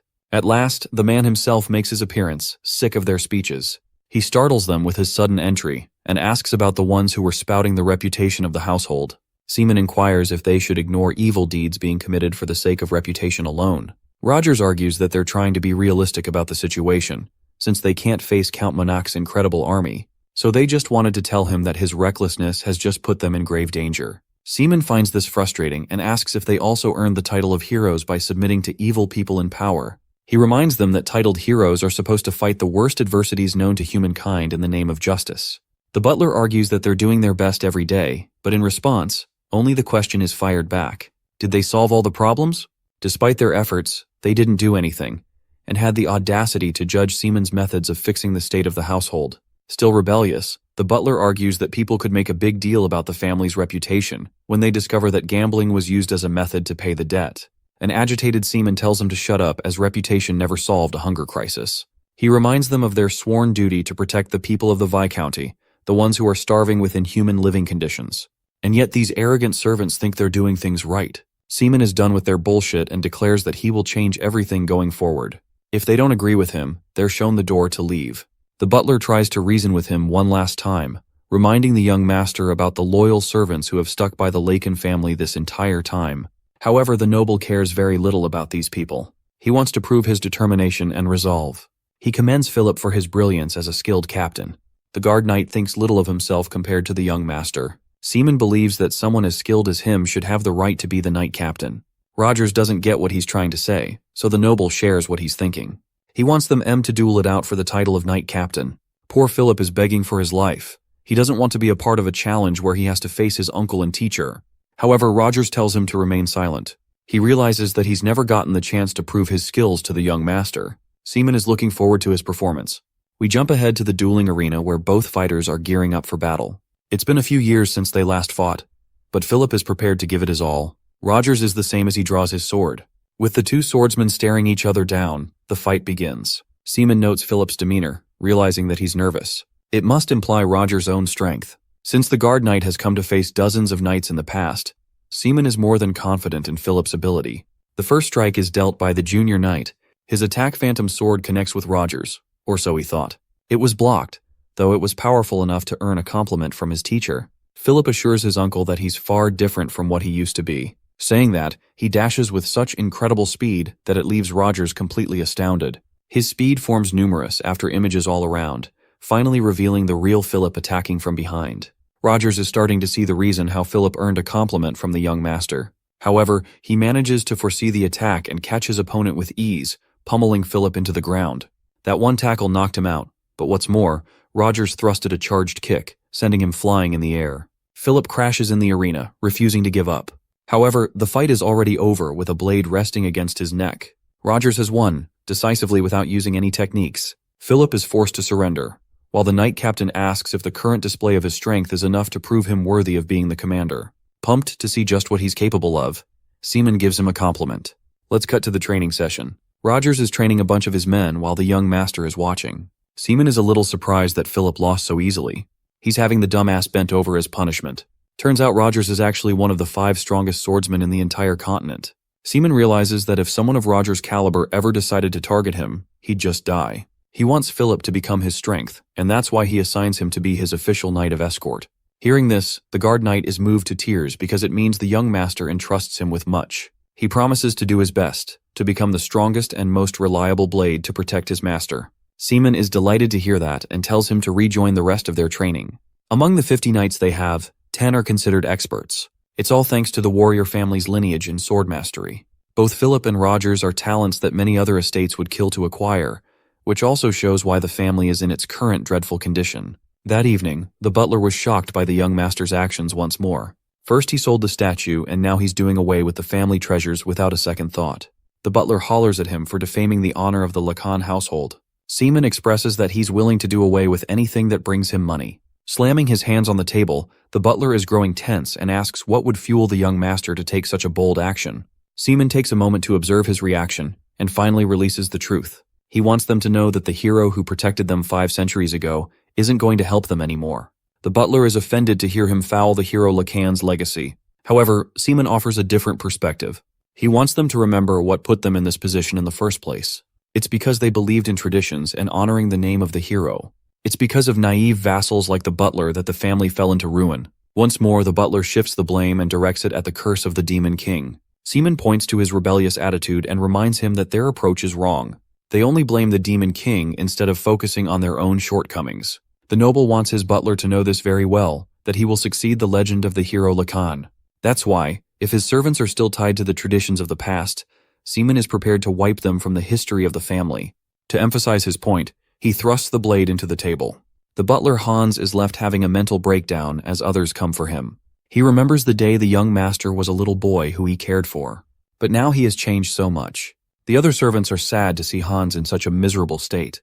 Knowing how the young master frequently visits the Demon King's castle, Hans has come up with an explanation of his own. He refuses to change his attitude and still believes all of this is happening because of the curse of the Demon King. Anyway, Philip is out here begging to take Hans's advice just this one time because what he said just now was too harsh. But Seaman doesn't think much of it and believes otherwise. He isn't letting the butler have any of it, and intends to corner him as much as possible. He seems to be implying something here, but Seaman chooses not to explore that matter for now. Instead, he asks if Philip has completed the task he was assigned. The guard knight reminds his master that he's being far too loud. He was able to obtain some information from Hans. Seaman teases him by raising his voice and asking about it. Philip whispers what he found, and the scene ends there. Fast forward to Seaman and Philip visiting a captive's cell. The noble is surprised by what he heard and what he's seeing right now. This inmate looks dead from the inside and out. Philip explains that he moved just yesterday. Suddenly, the chained man's voice demands to know their identity. Seaman feels overwhelming pressure and acknowledges the strength of a fifth circle magician, possibly even stronger than that. Channeling magical aura around his body, the man repeats his chilling question, wanting to know about their identity. The chained-up prisoner lifted his head, his lifeless eyes staring right into the young lord's soul. Luke had heard from his people that this man had been locked up in the dungeons for a long time now, but he seems just fine physically speaking. Recognizing the young lord's voice, the captive's demeanor changed into fear. Luke can't fathom why his fiefdom's sole Iron Mage is rotting away in his dungeons. Surprisingly, the Iron Mage seems upset that the young lord would step foot in the dirty underbelly of the dungeons for his sake. Luke remained cool and collected. He can't stand by and do nothing while a valuable asset is lazing away inside his territory. From the reports of the guards, it seems like the Iron Mage has been trying to harm himself by abstaining from any food or drink. He was the one who chose to get locked up in the dungeons. He believes that due to his carelessness, the gigant accident that rendered the young lord unconscious is his fault. He wishes for nothing more than to atone for that sin with his lowly life. Luke scolded him for believing that a life is only worth that much. Furthermore, it was already confirmed that the gigant accident was no one's fault. Still, the Iron Mage posits that it would not have happened in the first place if he had examined the machine more thoroughly. He wants to take responsibility for his oversight and demands to be punished. This is starting to seriously piss the Demon King off. He gets that this dude is just one of those incredibly loyal vassals, but his stubbornness is causing quite a headache. It can't be helped. Since the Iron Mage wished for it, Luke agreed to deliver justice. With stern eyes, he ordered Philip to fetch him a sword. Surprised, the guard knight could not believe what he just heard. The prisoner closed his eyes, seemingly prepared to forfeit his life for a crime he wasn't even on the hook for. Luke pulled out the blade. Since this fool practically begged him for a punishment he shall receive. The young lord raised his blade, indifference in his eyes. With one swift stroke he slashed and silence ensued. Instead of blood dripping on the floor, the sound of chains hitting the concrete can be heard. The young lord freed the prisoner by cutting the chains holding him in place. Confused, he demanded to know what the meaning of this gesture was. Luke asserted that it would benefit him more to use a talented man instead of killing one. And if there's one thing he can't stand, it's taking a loss. He is planning to work this sole Iron Mage to the bone. The level of overwork would be more torturous than death itself. So it is the Iron Mage's duty to pledge his lifelong allegiance to the young lord. He must swear it on his honor as a magician and engrave the moment onto his heart. Luke tagged Philip in to bring out what they had prepared beforehand, catching his poor guard by surprise. Philip dropped the contents of the heavy bag in front of the Iron Mage. Gold coins rained down on the dungeon floor.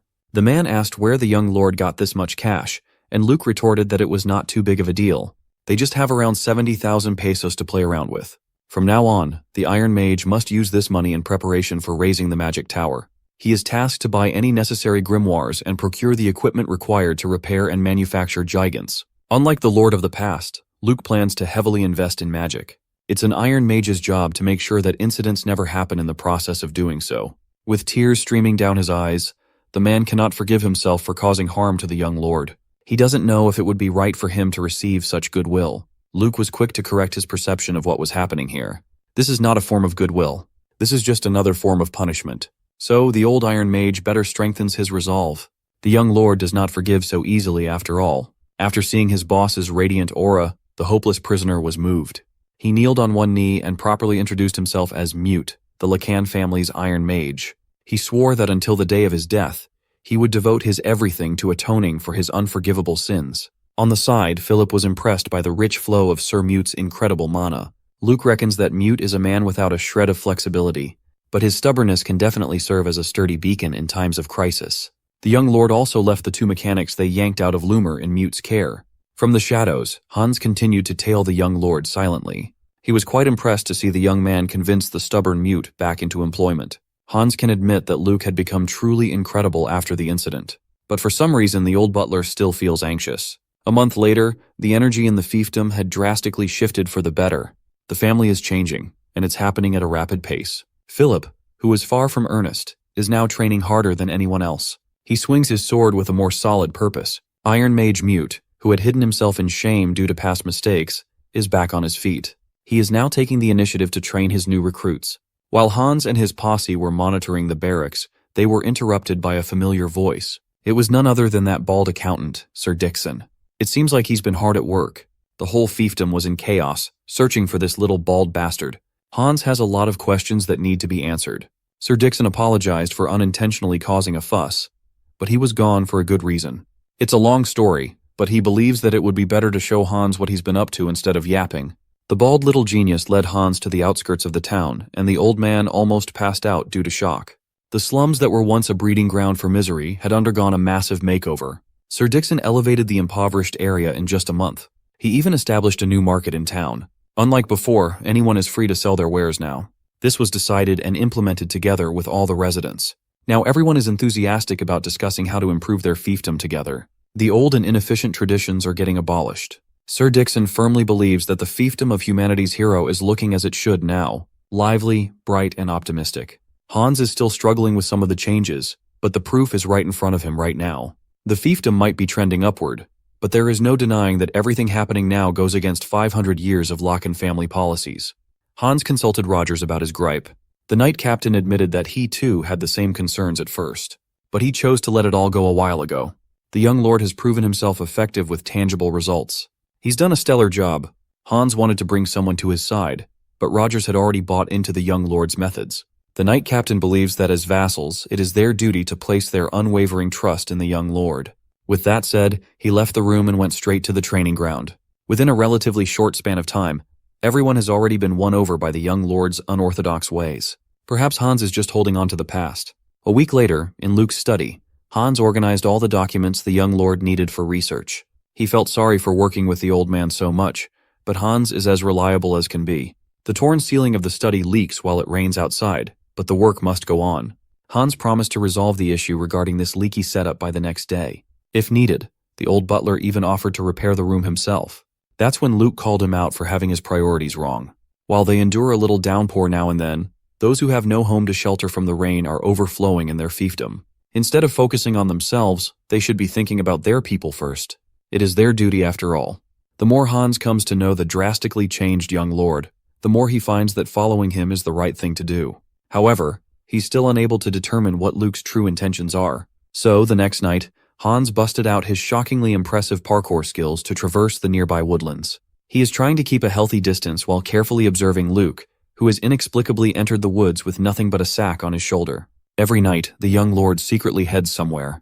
Tonight, Hans managed to tail Luke successfully. It's an open secret that Luke's nightly excursions usually lead to the Demon King's castle. The old butler doesn't even want to consider his suspicions, but there's a real possibility that the young lord might be taken over by the Demon King's curse. But this night's excursion wasn't a castle session. Even Hans was surprised that the young lord stopped in the middle of the woods. He worried that he had been caught. Then came some gruff-looking people that the young lord inexplicably hired to do some unknown job. They boasted that the task was no harder than stealing candy from a baby.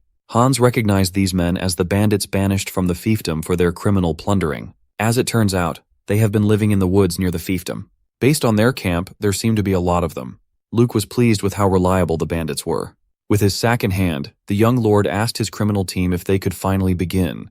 The bandits asked if the young lord prepared a gift for them inside the sack. One of them pulled out a book and assured Luke that they made sure to understand its contents. Hearing this exchange from his cover, Hans became even more confused. Why would the young lord give those bandits a book? The old butler is too far away to hear anything else clearly. He just can't make sense of Luke's plan here. As it turns out, the bandits were just happy to finally learn how to read. Luke painstakingly summarized the plots of stories for them, making sure that they understood even the hardest parts. The citizens of the woods felt overwhelming gratitude to their young lord. Because of him, even the children in the community have learned how to read, and thanks to the food and medicine he brought, so many of those with illnesses have been cured. A bandit's wife even regained her ability to walk. They view Luke de Laeken as their community's savior and their family's benefactor. While he is glad to be of help, there is a price to everything the young lord does. But the bandits are prepared. While they may have spent their lives as criminals, they are not ungrateful animals. All Luke has to do is give the order, and the mountain bandits will do anything he asks them to do. Luke emptied his sack on the ground, revealing more literature and a mound of gold coins. From afar, Hans reckoned that his boss had probably dropped around 10,000 pesos along with the books. The bandits were confused. They understood why the books were there, but the money was quite a bit of a surprise. So Luke simply cited that the answer is inside the books. To understand what he's getting at, they better get to reading. Upon opening, one of the books is filled with documents about resident registration and land transfer. Luke just handed them official documents that acknowledge the mountain bandits as official residents of Lake Han territory. With these papers, they'll have the right to claim their land as their own. Luke plans to build a town nearby, expanding his fiefdom. Hearing that they have been officially recognized as proper citizens, the bandits couldn't help but become emotional. They are criminals who have betrayed their lord. They're already grateful to Luke for helping them now and then. They think they are too far gone to accept citizenship and land ownership after everything they've done. All they know is how to steal from others for the sake of survival. Although they are grateful, they also know that the current residents of the fiefdom will never accept them. Luke is well aware of this issue, but he's not fully accepting the bandits either. Even if they had no choice, plundering is still a heavy crime in his land. However, he also recognized that the Lake Han family's failing governance forced them into a life of thievery. That is a crime that Luke cannot forgive. The mountain bandits are notorious thieves, but they always avoid hurting their victims. Luke believes that they still deserve a chance to atone for their crimes. The gold in the sack is half a year's worth of payment to hire the bandits. From now on, they will become paid mercenaries. Before, they made the people of the land fear them. It's only fair that they prepare to die fighting on the people's behalf. This is their path to atonement. This is the future that the young lord wants for those neglected by the failed system. However, the path they will walk toward that future will be up to them. As a real leader, Luke is willing to put his trust in his people. Moved to tears by his impassioned reasoning, the bandits raised their weapons and vowed to lay their lives on the line to protect the territory. As far as Hans is aware, bandits within the territory are considered targets for subjugation. That is the rule of the Lacan family. Seeing how Luke resolved the problem in his own unique way, the old butler finally confronted his archaic and rigid beliefs. He realized that all he ever did was ignore the screams of the alienated. He can finally see that he is a fool who misunderstood the young lord's intentions, questioning him at every turn. Hans can finally see the light. Luke Lacan is the man who will uplift the territory to greater heights. He inwardly promised to make up for his grave mistake by serving the young lord until his bones gave in. Meanwhile, Luke was just relieved that the old man had finally let his guard down. Hans was starting to become annoying to deal with, but this little show should fix that. Finally, he said farewell to his newly hired mercenaries. The crying butler watched as he retreated back to the trail. Luke reached a clearing and heaved a sigh of relief. It was tough, but it's safe to assume that most of the people around him have been taken care of now. That means the real work can finally start. Luke took a glowing apparatus out of his bag and stared at it mischievously. Back in the Demon King's castle, Luke converted the whole place into his personal sanctuary, complete with roaming golems once more. Although he is satisfied with his progress, the nagging problem of his territory's development always comes down to cost. He managed to easily regain the trust of his people by improving their lives drastically, but the cost of doing so is too much. He already spent majority of his funds earned in Lemaire. To maintain this rate of growth, the fiefdom is going to need a steady source of income. With a playful grin, he wonders if he should resort to that thing. He pointed at two golems silently doing their job. The young lord emanated black magic in his hand as he enlisted the golems' help. The poor little constructs of pure magic had not seen their boss for 500 years, but the fear was still there. No matter how many years have passed, the Demon King is still the Demon King. The very next day, Philip approached him with the issue of their swiftly dwindling lamer funds. It wasn't going to be enough to continue operating a fiefdom, but the bills are piling up. Philip is itching to go on another money-making journey, but Luke just shuts his ass up. He wants the records regarding the mine development plan in his hands as soon as possible. Unfortunately, Philip only found records of failed attempts to develop a mine decades ago.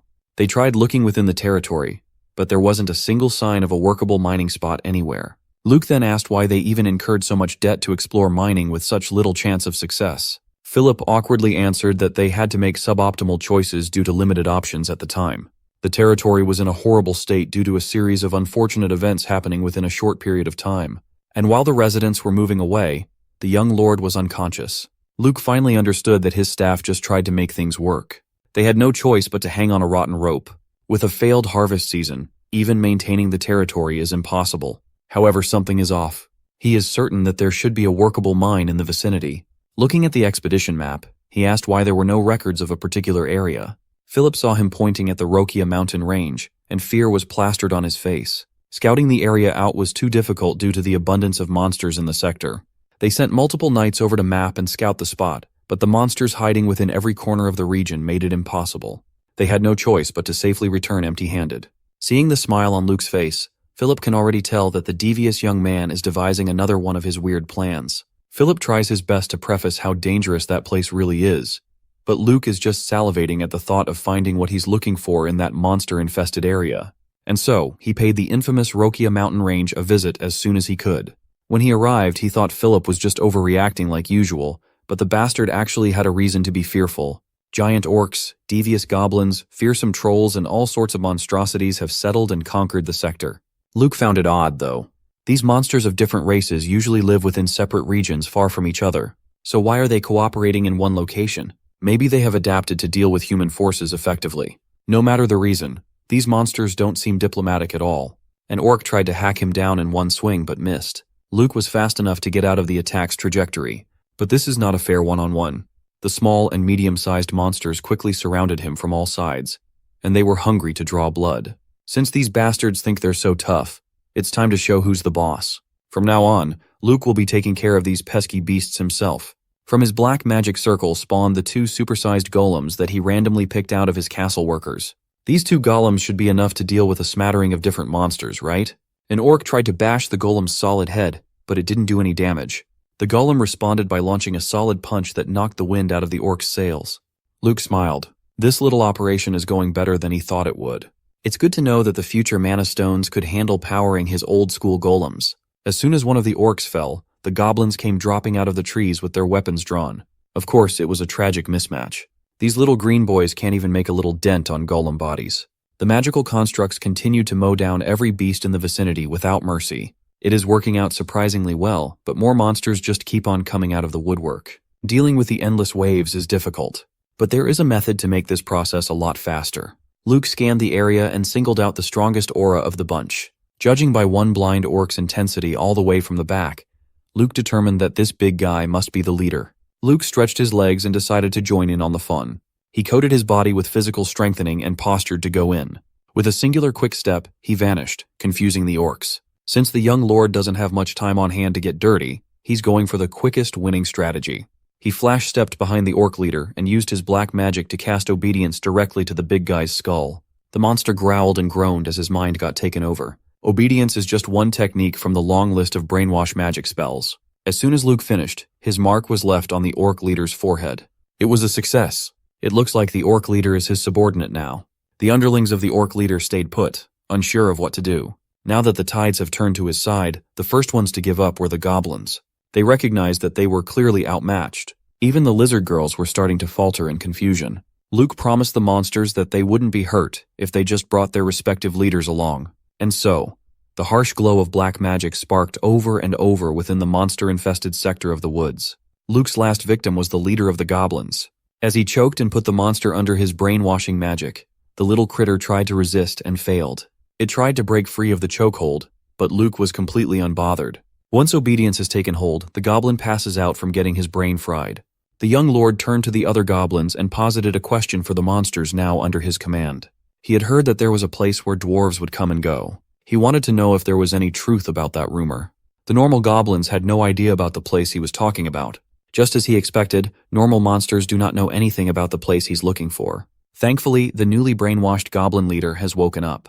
Speaking in perfect human tongue, the goblin leader assured him to worry not. He swore to guide his new master to the place Luke was looking for. After hours of traversing the woods, they came upon a dead end blocked by boulders. According to the goblin leader, this should be the entrance.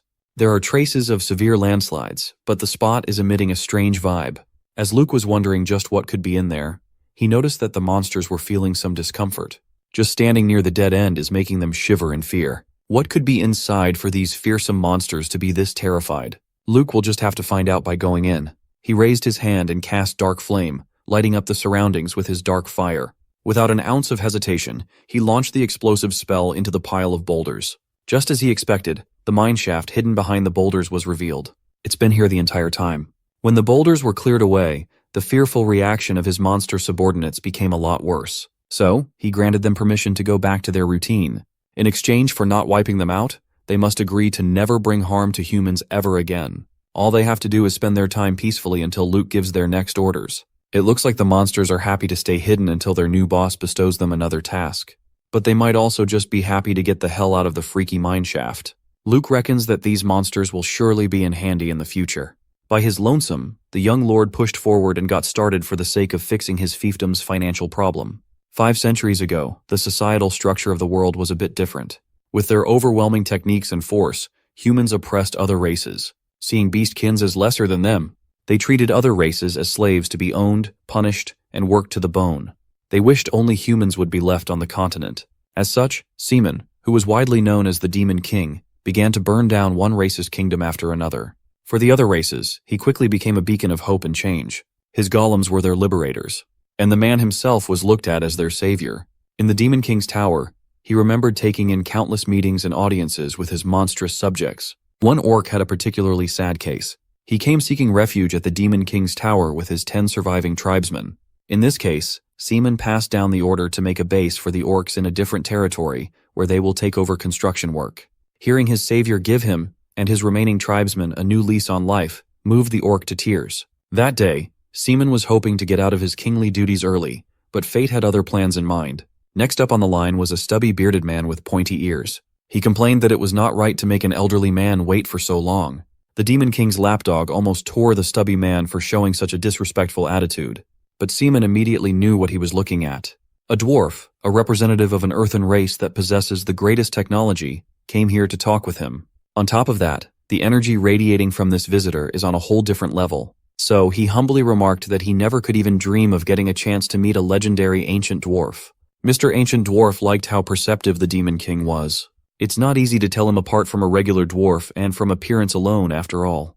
Getting straight to business, Seaman asked him for the purpose of his visit when humans are far from matching dwarves when it comes to tech and force. Hearing the word humans soured the ancient dwarf's mood.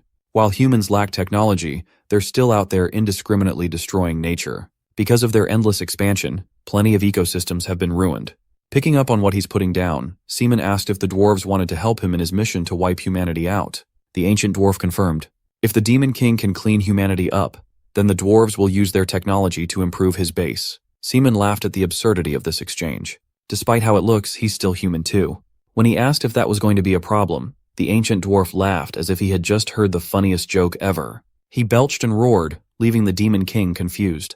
The denizens of the world had long since discarded the view that Seaman is human. To them, he is simply the Demon King. Race has nothing to do with it. Back to the present, that Demon King is exploring the sizable mine that the ancient dwarf mentioned to him all those centuries ago. It's good to know that he wasn't lied to, but he found it odd that the place seemed to be holding up quite well instead of being in a state of disrepair. This is just a testament to the ability of dwarves to create lasting structures. They are still unmatched. With the amount of natural ore deposits at the entrance, the young lord reckons that as long as they have people willing to work as miners, the territory would have no worries about their wallet for now. Pushing deeper into the tunnels, he found something odd. The construction abruptly stopped at an odd point. The next tunnel was boarded tightly with wood. The uncertainty is giving Luke the creeps. After he died, he heard that the mine had been occupied by humans. Maybe those humans messed something up. Despite that, there are plenty of valuables scattered about. No matter how rushed they were, the dwarves who dearly cherish their precious tools won't leave their possessions behind. Something is clearly fishy in these tunnels. Suddenly the ground started shaking, and debris started dropping. Behind him, a massive elongated body rushed past slithering. Its red frame dove into the ground, emerged, and dove back down again. In the chaos, Luke threw his torch away to free both of his hands. When the red beast finally showed its whole body, the young lord finally understood why his brainwashed monsters were terrified of this place. In front of him was the master of the mine, the Great Worm. With its rocky body, split tongue, and sharp fangs, the Great Worm snarled and roared wildly. This big guy must be the reason why the mine was abandoned. This little bastard worm is quite a big hurdle for his financial plan, though. What else is there left to do other than get rid of the problem by force? With an explosion of black magic, Luke summoned his 2 trusty golems. They are ready to face off against the Great Worm. With a loud and guttural grumble, the worm tried to assert dominance and intimidate. Unfazed, the young lord ordered his golems to go sicko mode. The Great Worm flexed its elongated body and shot out like a bullet. Thankfully, the golems were fast and strong enough to hold it down in place and halt its momentum. They were pushed back by a few feet, but the 2 big boys managed to trap the worm in its position. Luke stood there looking at the massive worm without moving a muscle, just absolutely mogging the thing while aura farming. He ordered his golems to stay still and keep the monster steady. Luke jumped up to the mine's ceiling with black magic coalescing in his hand. He successfully formed another explosive dark flame spell. From above, he shot the attack with impressive speed and destructiveness. This much should be enough to calm the angry worm down for a bit. While he is painfully aware that his magic has weakened by an atrocious margin, it's still absurd to see that his dark flame can't even leave a scratch on the monster's body. To make matters worse, the grip of the golems is starting to loosen up. When they finally slipped, the great worm quickly shook them away and aimed for Luke's falling body. Without proper control of mid-air movement, the young lord is an easy target to gobble up. Fortunately, one of the golems managed to climb the back of the worm to deal some damage and cause disruption. Mr. Golem pounded the worm's frame, forcing the monster back down to the ground. Luke appreciated the clutch move as if he was having fun and not betting on his own life. He saw the worm closing its maw and behaving oddly and felt his stomach sink. The young lord tried to warn his golem to watch out, but it was too late. The worm shot out and planted the golem squarely into the ground with fearsome force. While one of the golems was stunned on the ground, the worm sped up and went for the ores in the vicinity. Luke was shocked to see the beast munching on the ores to recover from the damage. After eating the metallic ores nearby, its rocky body started producing metal ore protrusions. He's witnessing a monster consuming rocks to evolve. Bro is literally fighting a fucked up Pokemon. This is going to make things a lot harder than he initially thought. With both golems back in the mix, Luke is still struggling to do damage. No matter what skill he uses, he's barely tickling the worm. He has no other choice than to run and think of a better strategy for the meantime. He sets his sights on the exit, thinking that if he wants to win, he needs to bring a gigant here to fight on equal footing. Unfortunately, the worm is too smart to let him get out of its domain so easily. It tossed a debris to block the exit. With the only way out blocked off, Luke's frustrations increased. The beast hissed with vitriol as if itching to snack on the golems and their owner. At that moment, Luke realized something. If a monster the size of the great worm came wandering about outside, it would have left marks all around the forest. But he can't recall seeing such signs. That means this thing only lives inside the mines. If that's truly the case, there is no point in bringing and relying on a gigant to fight the beast. A gigant can't fit in the mines anyway. This complicates things, but Luke knows that the key to fighting losing battles is finding weaknesses. If he can do that, he won't struggle this hard. While his golems are distracting and annoying the worm, he noticed that it was reacting oddly when attacked at certain spots. Just now, when his golem grabbed onto the metallic ores, the worm's mana flow was disrupted. This could be something. So, the young lord ran away and tasked his struggling golems to buy as much time as they could. If his hypothesis is correct, then there must be something he can use nearby. He ran while scanning the mine, trying his hardest to find the solution. Finally, his eyes darted to one side of the mine shaft and lit up. He spotted a necessity for high-level mining, an ancient dwarf's pickaxe. Luke immediately sprinted and grabbed the pickaxe, believing that this tool might give him a chance to deal with the damage. He cast physical strengthening in his body and mapped out his plan of attack. In the blink of an eye, he used his enhanced physical abilities to close the gap and scale the worm's rocky body. As soon as he reached the top of the monster's head, he raised the pickaxe, excited to start mining. Just as he expected, the special pickaxe is a highly effective tool to shatter sturdy ores. His pickaxe swing made the great worm writhe in pain, its erratic movement throwing Luke off balance. As he falls, he wonders if he did not exert enough force in his swing. Finally, the chaotic movement made the young lord's grip slip, free falling down from a precarious height. Back in the Laka Manor, Philip is getting chewed up for letting the young lord slip away and disappear every night. Poor Philip tried to reason that the young lord was just too good at disappearing without warning. Incensed by his reasoning, Rogers asked Philip what kind of appointed escort knight was unaware of his lord's whereabouts. Crying in frustration, Philip insisted that he really tried his best. Every time he tried to follow the boss, the tricky young lord kept disappearing time and time again. Some residents say that he frequently visits the Demon King's castle, and that's a whole other headache in and of itself. Rogers didn't think twice about it since he was unaware of the situation. But now that he sees how bad it is, he understands why old Hans had been worrying so much. But the trusty butler corrected Rogers that he had discarded any semblance of worry not long ago. Hans has decided to fully and completely trust the young lord in anything he does. Even at this moment of uncertainty when Luke is nowhere to be found, he still believes that the young man is doing his utmost for the sake of his people. Back in the mines, Luke is struggling hard. It might not have worked before, but he has a good feeling about his next spell. With a much bigger and much more powerful dark flame, he targeted the great worm's ore head, exploiting the crack in its seemingly impenetrable defense. The young lord used up every bit of magic in his body for that last hit. He had to be caught by his golems as he fell after exhausting his gas. As the master of the mine explodes the afterlife, Luke playfully jabbed that he can't possibly handle another one of those freaky worms. But thanks to their wild fight and that beast going crazy, it looks like he might be able to save on manpower, as a lot of the ores have been dredged and dropped. Besides, they can just mine the precious ores that grew throughout the length of the worm. The young lord picked his torch back up and explored the rest of the mine. Not far from the battlefield, he saw the remains of a dwarf. Looking a little closer, he noticed some rare artifacts and a few pieces of well-made armor strewn around. There are signs that the dwarves tried to protect the mine.